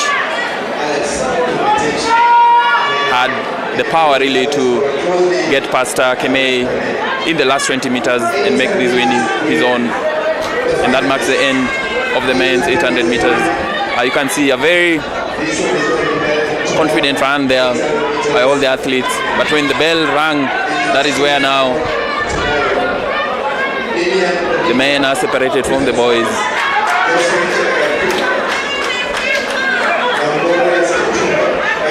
Those are pictures coming to you, replays of the first lap in the men's 800 meters.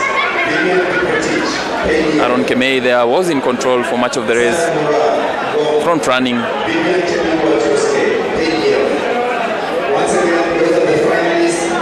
But Alex Kipngetich timed his run there perfectly. You can see there still.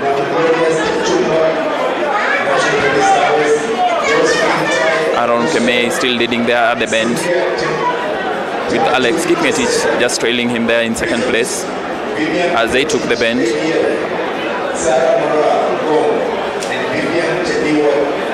Kelvin Kimutai was also in the picture there,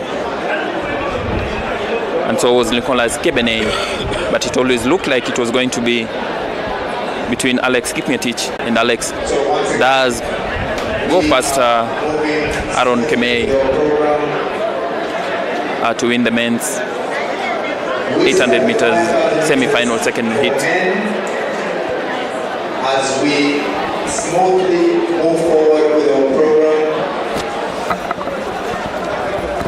Alex Ngeno, of course, finished second in the national trials for the World Athletics Championships in Budapest. And of course, this is a one-time World Under-20 silver medalist, of course, the African Under-20 champion, and of course, one-time national champion just before the Tokyo Olympics. And is one athlete that we'll be looking forward to, and he has the capabilities of ticking all the right boxes as we head towards the All Africa Games to be held later on this week. From later on this week in Accra, Ghana. Quite a good turnout here on day one of the trials for the All Africa Games. And of course, after the 100 meters men, we'll be looking forward to see the next event, and looking forward to the 5,000 meters that will begin shortly. But straight away, we'll be looking forward to seeing what happened here. Of course, in the AM, very slow activities. And of course, we switch focus to the 5,000 meters men final.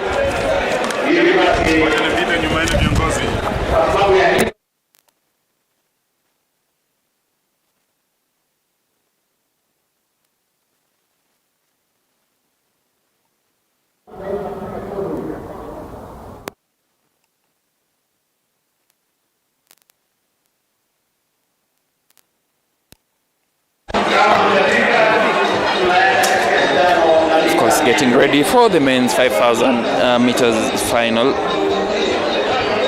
Not such a big athlete, rather not such a big field here today, which is very unlike Kenyan, if I may say. We have Meshak Letim, Boaz Kiprogut, Cornelius Kemboi, Daniel Kosen, Emmanuel Korir Kiplagat, and Isaac Kibet Ndiema as the men who will be vying for the 3 slots available for Kenya in the men's 5,000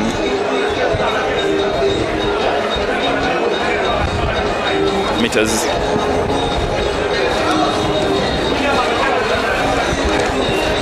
It is a final, this one, no need for hits.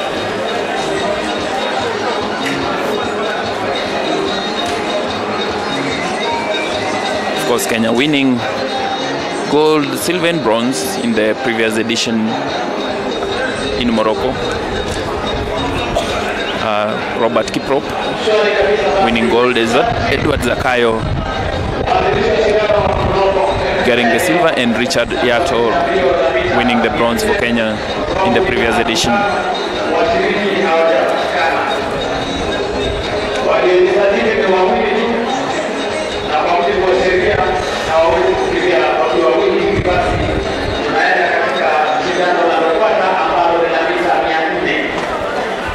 I'm told, unfortunately, there are only 2 athletes who came for the men's 5,000 meters, and by the rules of athletics, you cannot have a competition of only 2 athletes in the men's 5,000 meters. So we will not have that competition being run here today, which is very unfortunate, given, of course, like I mentioned, Kenya's previous performance in the previous games, where they managed a podium sweep through Robert Kiprop, Edward Zakayo and Richard Yato. So we'll go into the men's 400 meters as the next event. The 400 meters for both men and women. The 400 meters men and women. Remember, ladies and gentlemen, semi-finals have to be pushed as finals. Going to the men's and women's 400 meters semi-finals. We have 2 hits for both. Nonetheless, they will begin tomorrow. We will have a team to represent Kenya at all Africa Games coming up in Accra, Ghana. So once again, very quickly, we look forward to the next event, that is the men and women 400 meters.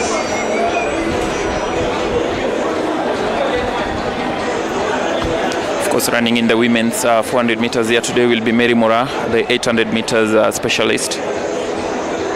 She'll be running in the first semi-final. Going on. We still have the high jump. We have the high jump on the other side of the track. Mora, who finished 6th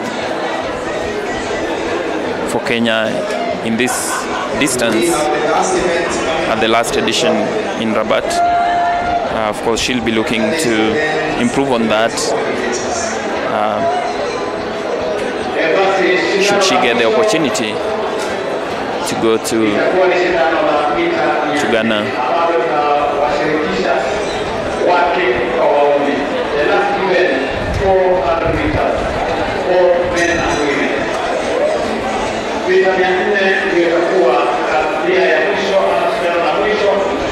Jioni ya leo, siku ya kwanza ya mashindano yetu ya riadha hapa katika uga wa Nyayo gatuzi la Nairobi. Remember to join us for the finals tomorrow here, where we'll be knowing who will be the athletes who will be going to Accra, Ghana.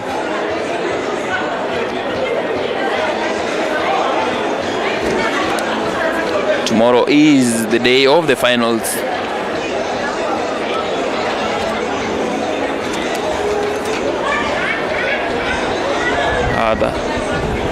That including the 400 meters for both men and women, the 100 meters for both men and women. We will also have the 3,000 meters steeplechase final tomorrow. as well as the 1500 meters. Women's 400 meters.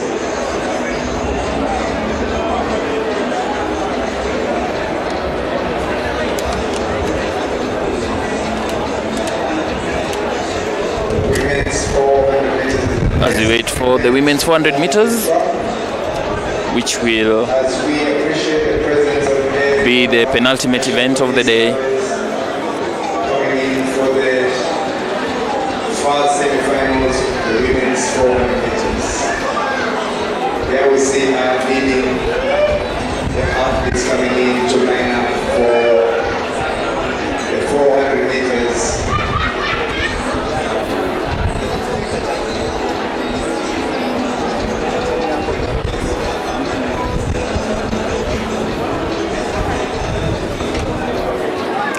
As you see the women coming there.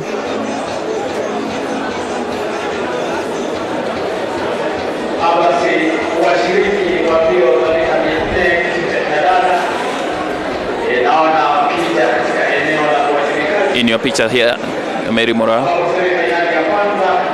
will be looking to appear in a second straight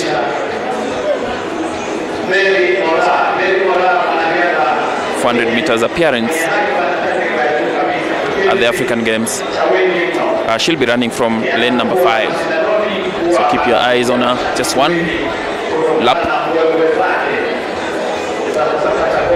You give it your all.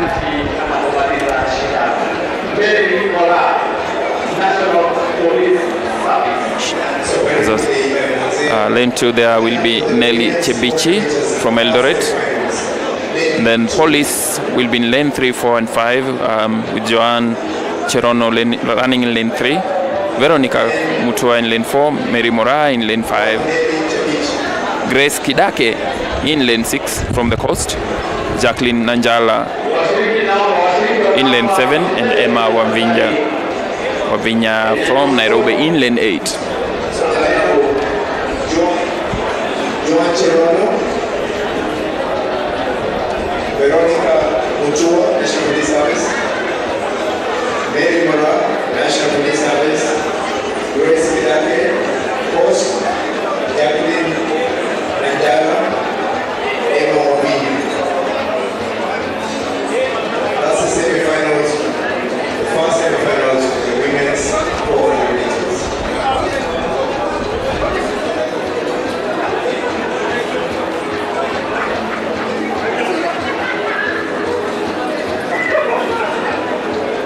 So Nelly Chebichi, Joan Cherono Veronica there on your picture. Mary Mora, Grace Kidake, Jacqueline Nanjala, Emma Wavinya. There is Mary Mora in a very conspicuous green kit there as they get ready to start. It's Nelly Chebi from Joan Cherono, Veronica Mutua, Mary Mora, Grace Kidake, Jacqueline Nanjala and Emma Wavinya from Nairobi. The women's 400 meters semi-final one.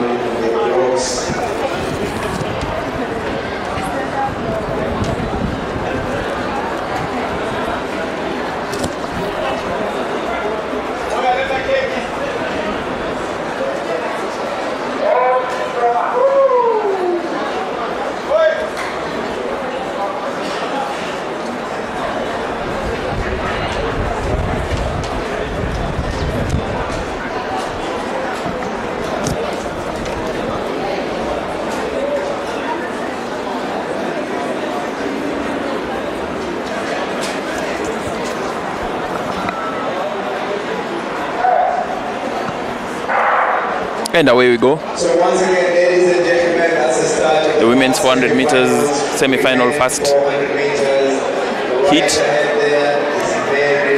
Mary Mora looks like she's established her dominance early in the race as she gets into the shoulders National Police Service. of Grace Kidake. Also in that race is Joan Cherono, National Police Service.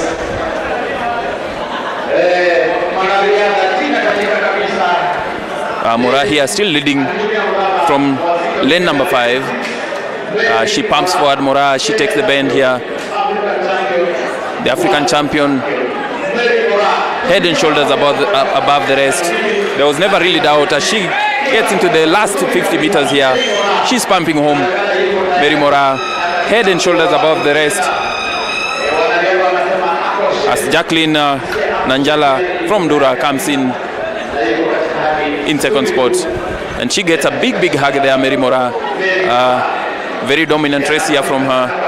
It was never a doubt really from the first. This 800 meter specialist, of course, just using the power that she's used to and the experience that she gets running international competitions. Of course, she'll be looking to appear in the same distance at the African Games for the second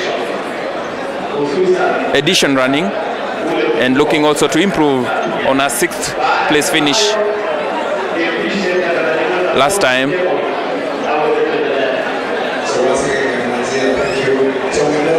She must be very happy with that win, Mary Mora. It was expected, but it's never given. And of course, getting a big hug from the 3,000 meters world steeplechase record holder, that is Beatrice Chepkoech, who happens to be a teammate. They're running for the same team, and it's something that we see happen very often, where they do lift each other in such a way. But Mary Mora, one of the champions of the athletics rights and the athletes right rather, and you could see she's been in the forefront making sure that everything is streamlined and everything is in place, and that's why we are having these championships currently happening. And look at how she took the bend towards the 100 meters, very confident. We know her for her prowess in the 800 meters, but you look at how she tore the field apart, ensuring that she stayed in the front, and she is in great shape this season. Something that you cannot take away from her. She's the one to watch throughout this year, an Olympic year, Diamond League season. Yet again, the Kip Keino Classic happening right here, and Mary Mora seems to be ticking all the green boxes and ready to conquer the world. And of course, she wants to start with next week's All Africa Games to be held in Accra. And we hand over to Charity to hear what she has to say with the world champions over the 800 meters now. Na tuendelee na competition, tusi kupenda kwetu sisi kama athletes, so we need to focus. Yes. For the African Games, will you be doubling in the 8 and 400? No, I'm going to run 400, and then maybe if the relay is inside, I will double. Yeah. Thank you and all the best. That is Mary Mora. She's saying that she will compete in the 400 meters and also in the 400 meters relay. We are next to the second heat of the 400 meters. Over to you, Greg.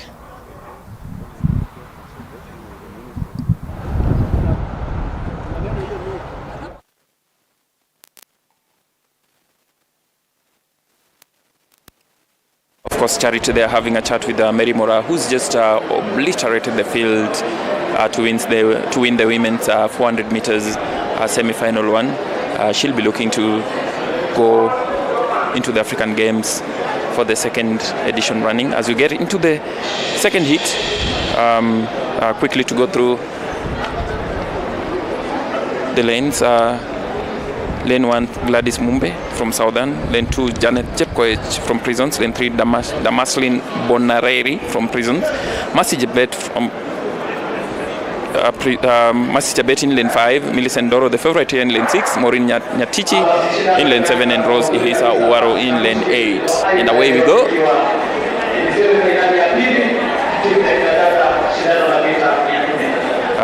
Damaslin Bonareri looking really strong here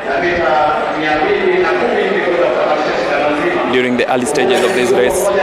A very good run from the inside lane also there from Gladys Mumbe. As they take the 200 meter bend, and it's at the home stretch now where we'll know who is on the lead here. Mercy Jebet looks really strong here. It's a race to the finish line between Maureen Nyatich Thomas. Who is going to be Maureen Nyatich Thomas is going to win this? feel like Mercy Chebet just got it there. Maureen Thomas.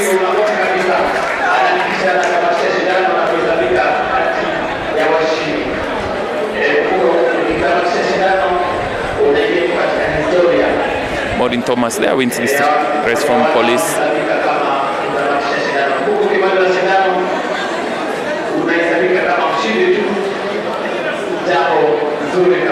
And that was the second heat of the women's 400 meters semi-final too. Of course, the first one won by Mary Moran. As you get the replay on your screens now.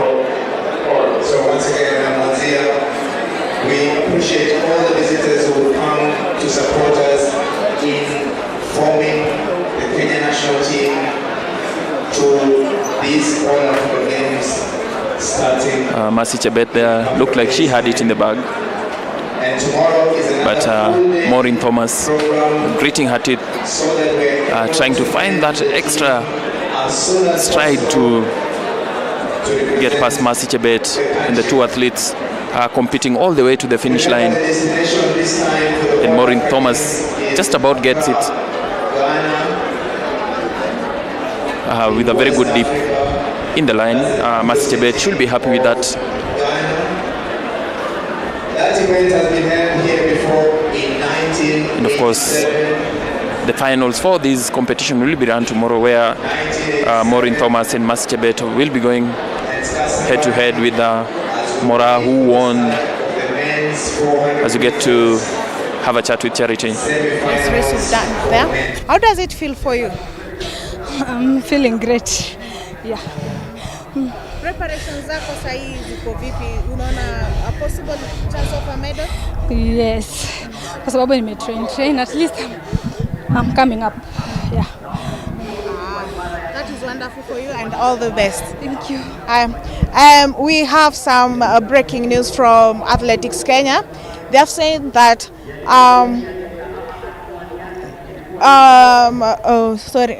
they are pleased that to know that following the consultations with the Ministry of Sports and Youth Affairs and Creative Economy, the number of slots available shall be increased, subject to the athlete meeting the qualification criteria for the games. The AK technical team will work closely with the athletes during the trials to achieve the objective of selecting Team Kenya as required. That's the message from Athletics Kenya. Earlier on the day, there was a protest of athletes. They were against the selection criteria of the African Games, where they were requiring only one athlete to go and run. But a number of athletes raised their concerns and said that they need to also give an opportunity for upcoming athletes so that they can also create a continuity and also be able to medal. And now we've received communication from the federation saying that they have had their cries, and the number of slots is going to be increased. So the athletes to perform as is required for them to increase their chance to make it for Team Kenya. Over to you, Greg. And the athletes are now walking towards the track area. Semi-final number 1 will have the likes of Laban Korir expected to run in lane number 1. Of course, Samuel Toili should be running in lane number 2. Kevin Kipkorir, Central Rift, in lane number 3. Nathaniel Kipngetich of Prisons in lane number 4. Danson Kibet in lane number 5. And Gabriel Mutenke Larmoi and Jared Lambweke Momanyi, both of KDF, in lane number 6 and 7 respectively. This will be the last event of the day. As we look forward to yet another eventful day tomorrow on day 2 of the Africa Games trials here at the Nyayo National Stadium. So this is the 400 meters semi-finals. 3 hits in this one. That is Kelvin Kipkorir in lane number 4. Nathaniel Kipngetich of Prisons in lane number 5. Danson Kibet of Central Rift in lane number 6, Gabriel Mutenkere Larmoy of KDF in lane number 7, and lane number 8, Jared Nyambweke Mumanyi. So that's the lineup for the first semi-final of this 400 meters. Of course, this will wrap up the day 1 of the African Games trials here at the Nyayo National Stadium. We started in the PM because of a few hiccups that happened earlier on today, and everything now sorted out, and the athletes are raring to go book the places to the All Africa Games to be scheduled in Accra, Ghana from the 8th to the 24th of this month. And athletics is just one of the events that Kenya boasts, earning so many medals, including 10 gold in the last edition that was held in Rabat, Morocco. But first of all, the mission is to book places to the event, and that is Jared Mumanyi of KDF. Loves running from the outside lane. That is lane number 8. Let's see what he's capable of doing in this semi-final of the 400 meters.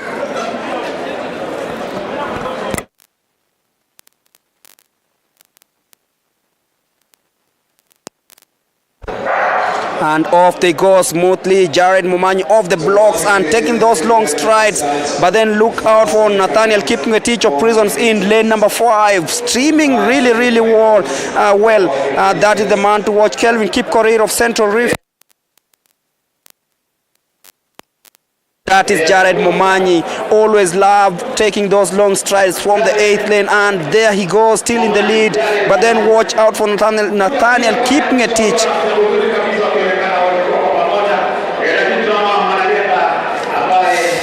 And that is lane 4, that is Kelvin Kipkorir now in the lead, just ahead of Nathaniel Kipngetich. So it's the battle between Kipngetich and Korir, and Kipngetich just edges out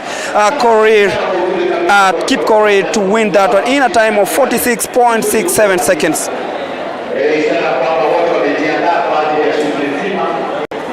Nathaniel Kipngetich of Prisons edging out Central Rifts, Kelvin Kipkorir to win that one.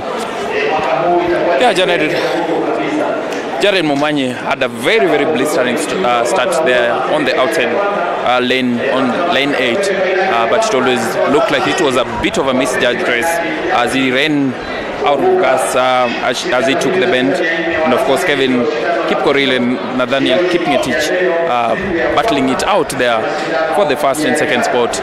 You can see already Jared Mumanyi there starting to fade out, but then the gentleman on the inside lane there taking the war all the way to the line. Kevin Kipkorir there looking like he had it, but he was running out of energy there. And you can see Nathaniel Kipngetich pumping his shoulders high, summoning that last energy and just about edging it on the line. He dips there and looks at him, more of like a congratulatory look really, like thank you man for pushing me all the way through. So very good run from the gentlemen in lane 4 and 5 as they finish first and second respectively in the men's 400 meters first semi-final.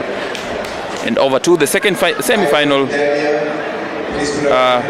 where we have lane 3, Alan Kipiego, Emmanuel Mutua running from lane 4, Brian Monyari Tinega from Police in lane 5, David Capirente in lane 6, Roger Zouma in lane 7, and Ivan Edalia in lane 8. The second semi-final of the 400 meters, Alan Kipiego, Emmanuel Mutua, Brian Tinega, watch out for this young man in lane number 5, Daniel Sayanek Capirante of Prison, Roger Souma of Nairobi, and Ivan Edalia of Nairobi in lane number 5. But that man in lane number 3, Alan Kipiego, also a very good name to watch. Emmanuel Mutua, another brilliant middle distance runner. But this is a place where they can make or break their season. The trials for the All Africa Games, and this is the second semi-final of the 400 meters. And there we go.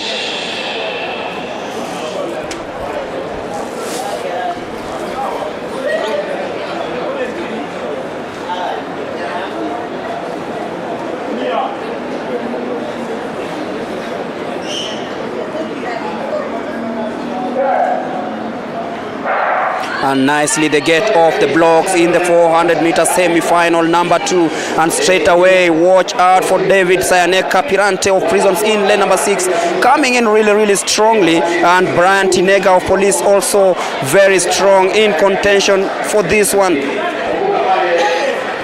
as they take the bend towards the last 200 meters.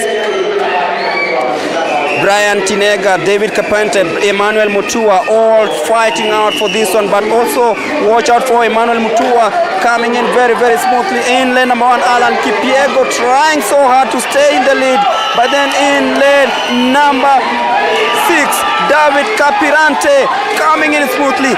Will he be taking this one? Yes, he has. 46.03 from this man, David Sayane-Kapirante of Prison, winning the second semi-final of the 400 meters and stamping his authority, heading into the final with full confidence, of course, en route to making sure that he gets that qualification time of 46.5 seconds and make it to Team Kenya for the Accra Games. Yeah, of course, Kapirante being pushed all the way by Brian Tinega. Alan Kipiego also looked like he was in the picture. He was in contention there during the last 50 meters, but he just faded away as Kapirante and Tinega battled for the final, the top 2 spots there. You can see it's really, even Stevens there as the athletes take the bend, it's really hard to call here as they come into the home stretch there. Kipiego pushing really from the inside lane there, but you can see Kapirante there starting to power forward. He's pushing forward. Him in the black kit there, he's pushing forward there. Does really focused on his race, looking at the finish line there.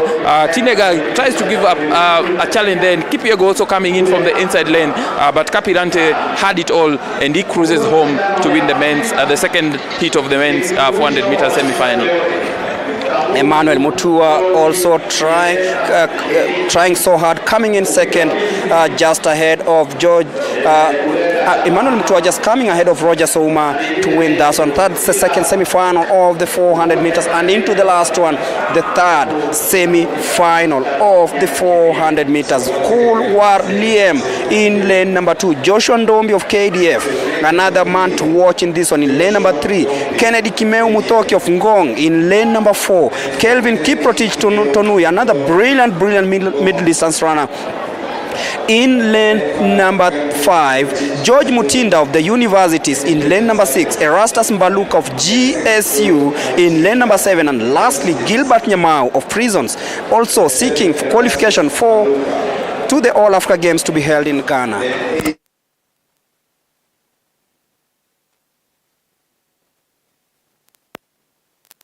And I'm told this will be the last event of the day, the 400 meters semi-final number 3. So missing is lane number 2, so we'll have athletes from lane number 3, that is Joshua Ndombi, Kennedy Kimeu Muthoki in lane number 4. In lane number 5, Kelvin Kiprotich Tonui, George Mutinda, Erastus Mbaluka, and Gilbert Nyamau.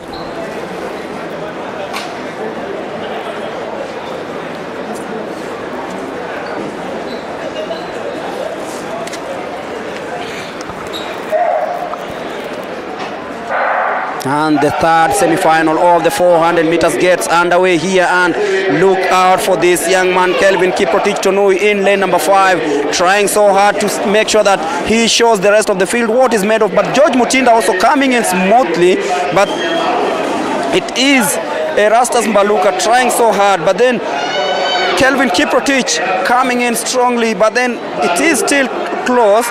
Balula coming in.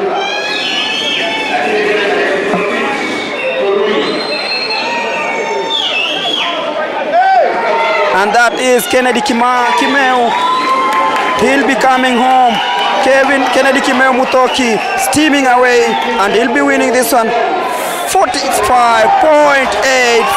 Amazing stuff here from this young man, Kennedy Kimeu Muthoki. What a boss run by Kennedy Kimeu Muthoki. Was not favored here at all, but he looked always like from the 400 meters mark, he looked like he was going to get this. He took a very good run there on the bend and looked like it was his victory really.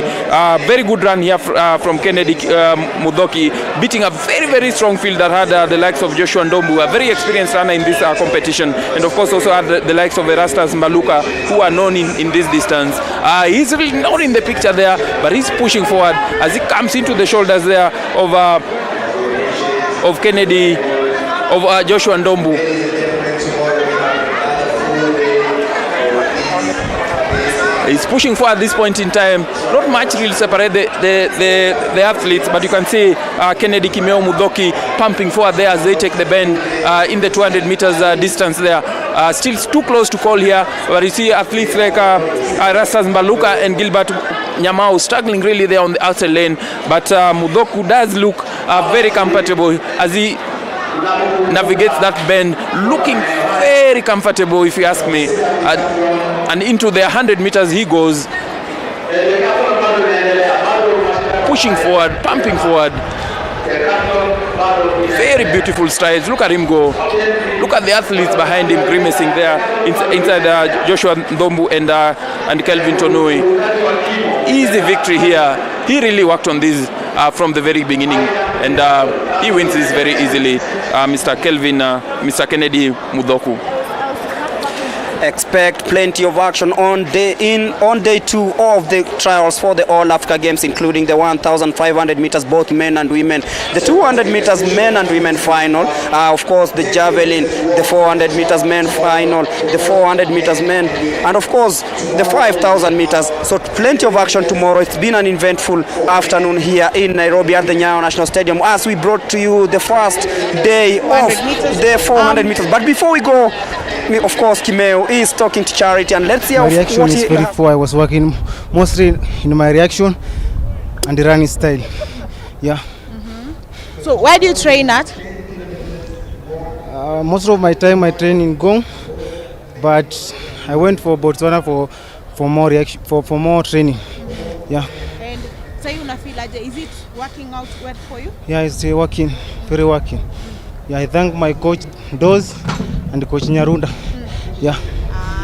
So going back now, if you're going for the finals, what will you be working on as you head for All African Games? Me, I will just go and work for my reaction and finish in mostly. Yes, and others I will just leave to God. Yeah. Thanks. Thank you so much. That was Kennedy. He's just won his heat in the 400 meters semi-final. Looks like today we finished the events for the day, and some of the take-home today was that the athletes, the grievances that they had have been listened to and have been worked on by the federation. The federation has promised to increase the numbers and has told the athletes to continue with the trials as scheduled, and the coaches will also be in touch. See you tomorrow as we go into our second day.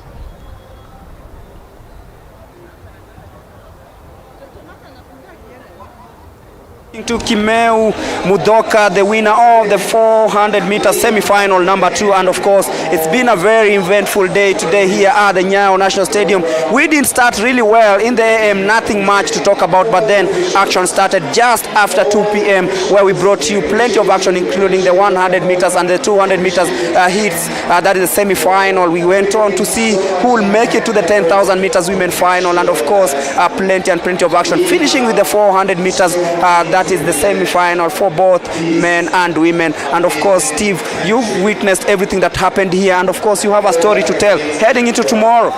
Yeah, we had a false start, just like we did in the men's 100 meters semi-final one. But I mean, you just have to give it up for the athletes for just being patient, listening to the administrators as we try to get a solution for the whole issue that was going. But all that put behind, it's been really great. It's been great seeing all these great athletes competing here, and the most exciting thing is that it's not yet done yet. This was just day 1. Day 2 is going to be more fire.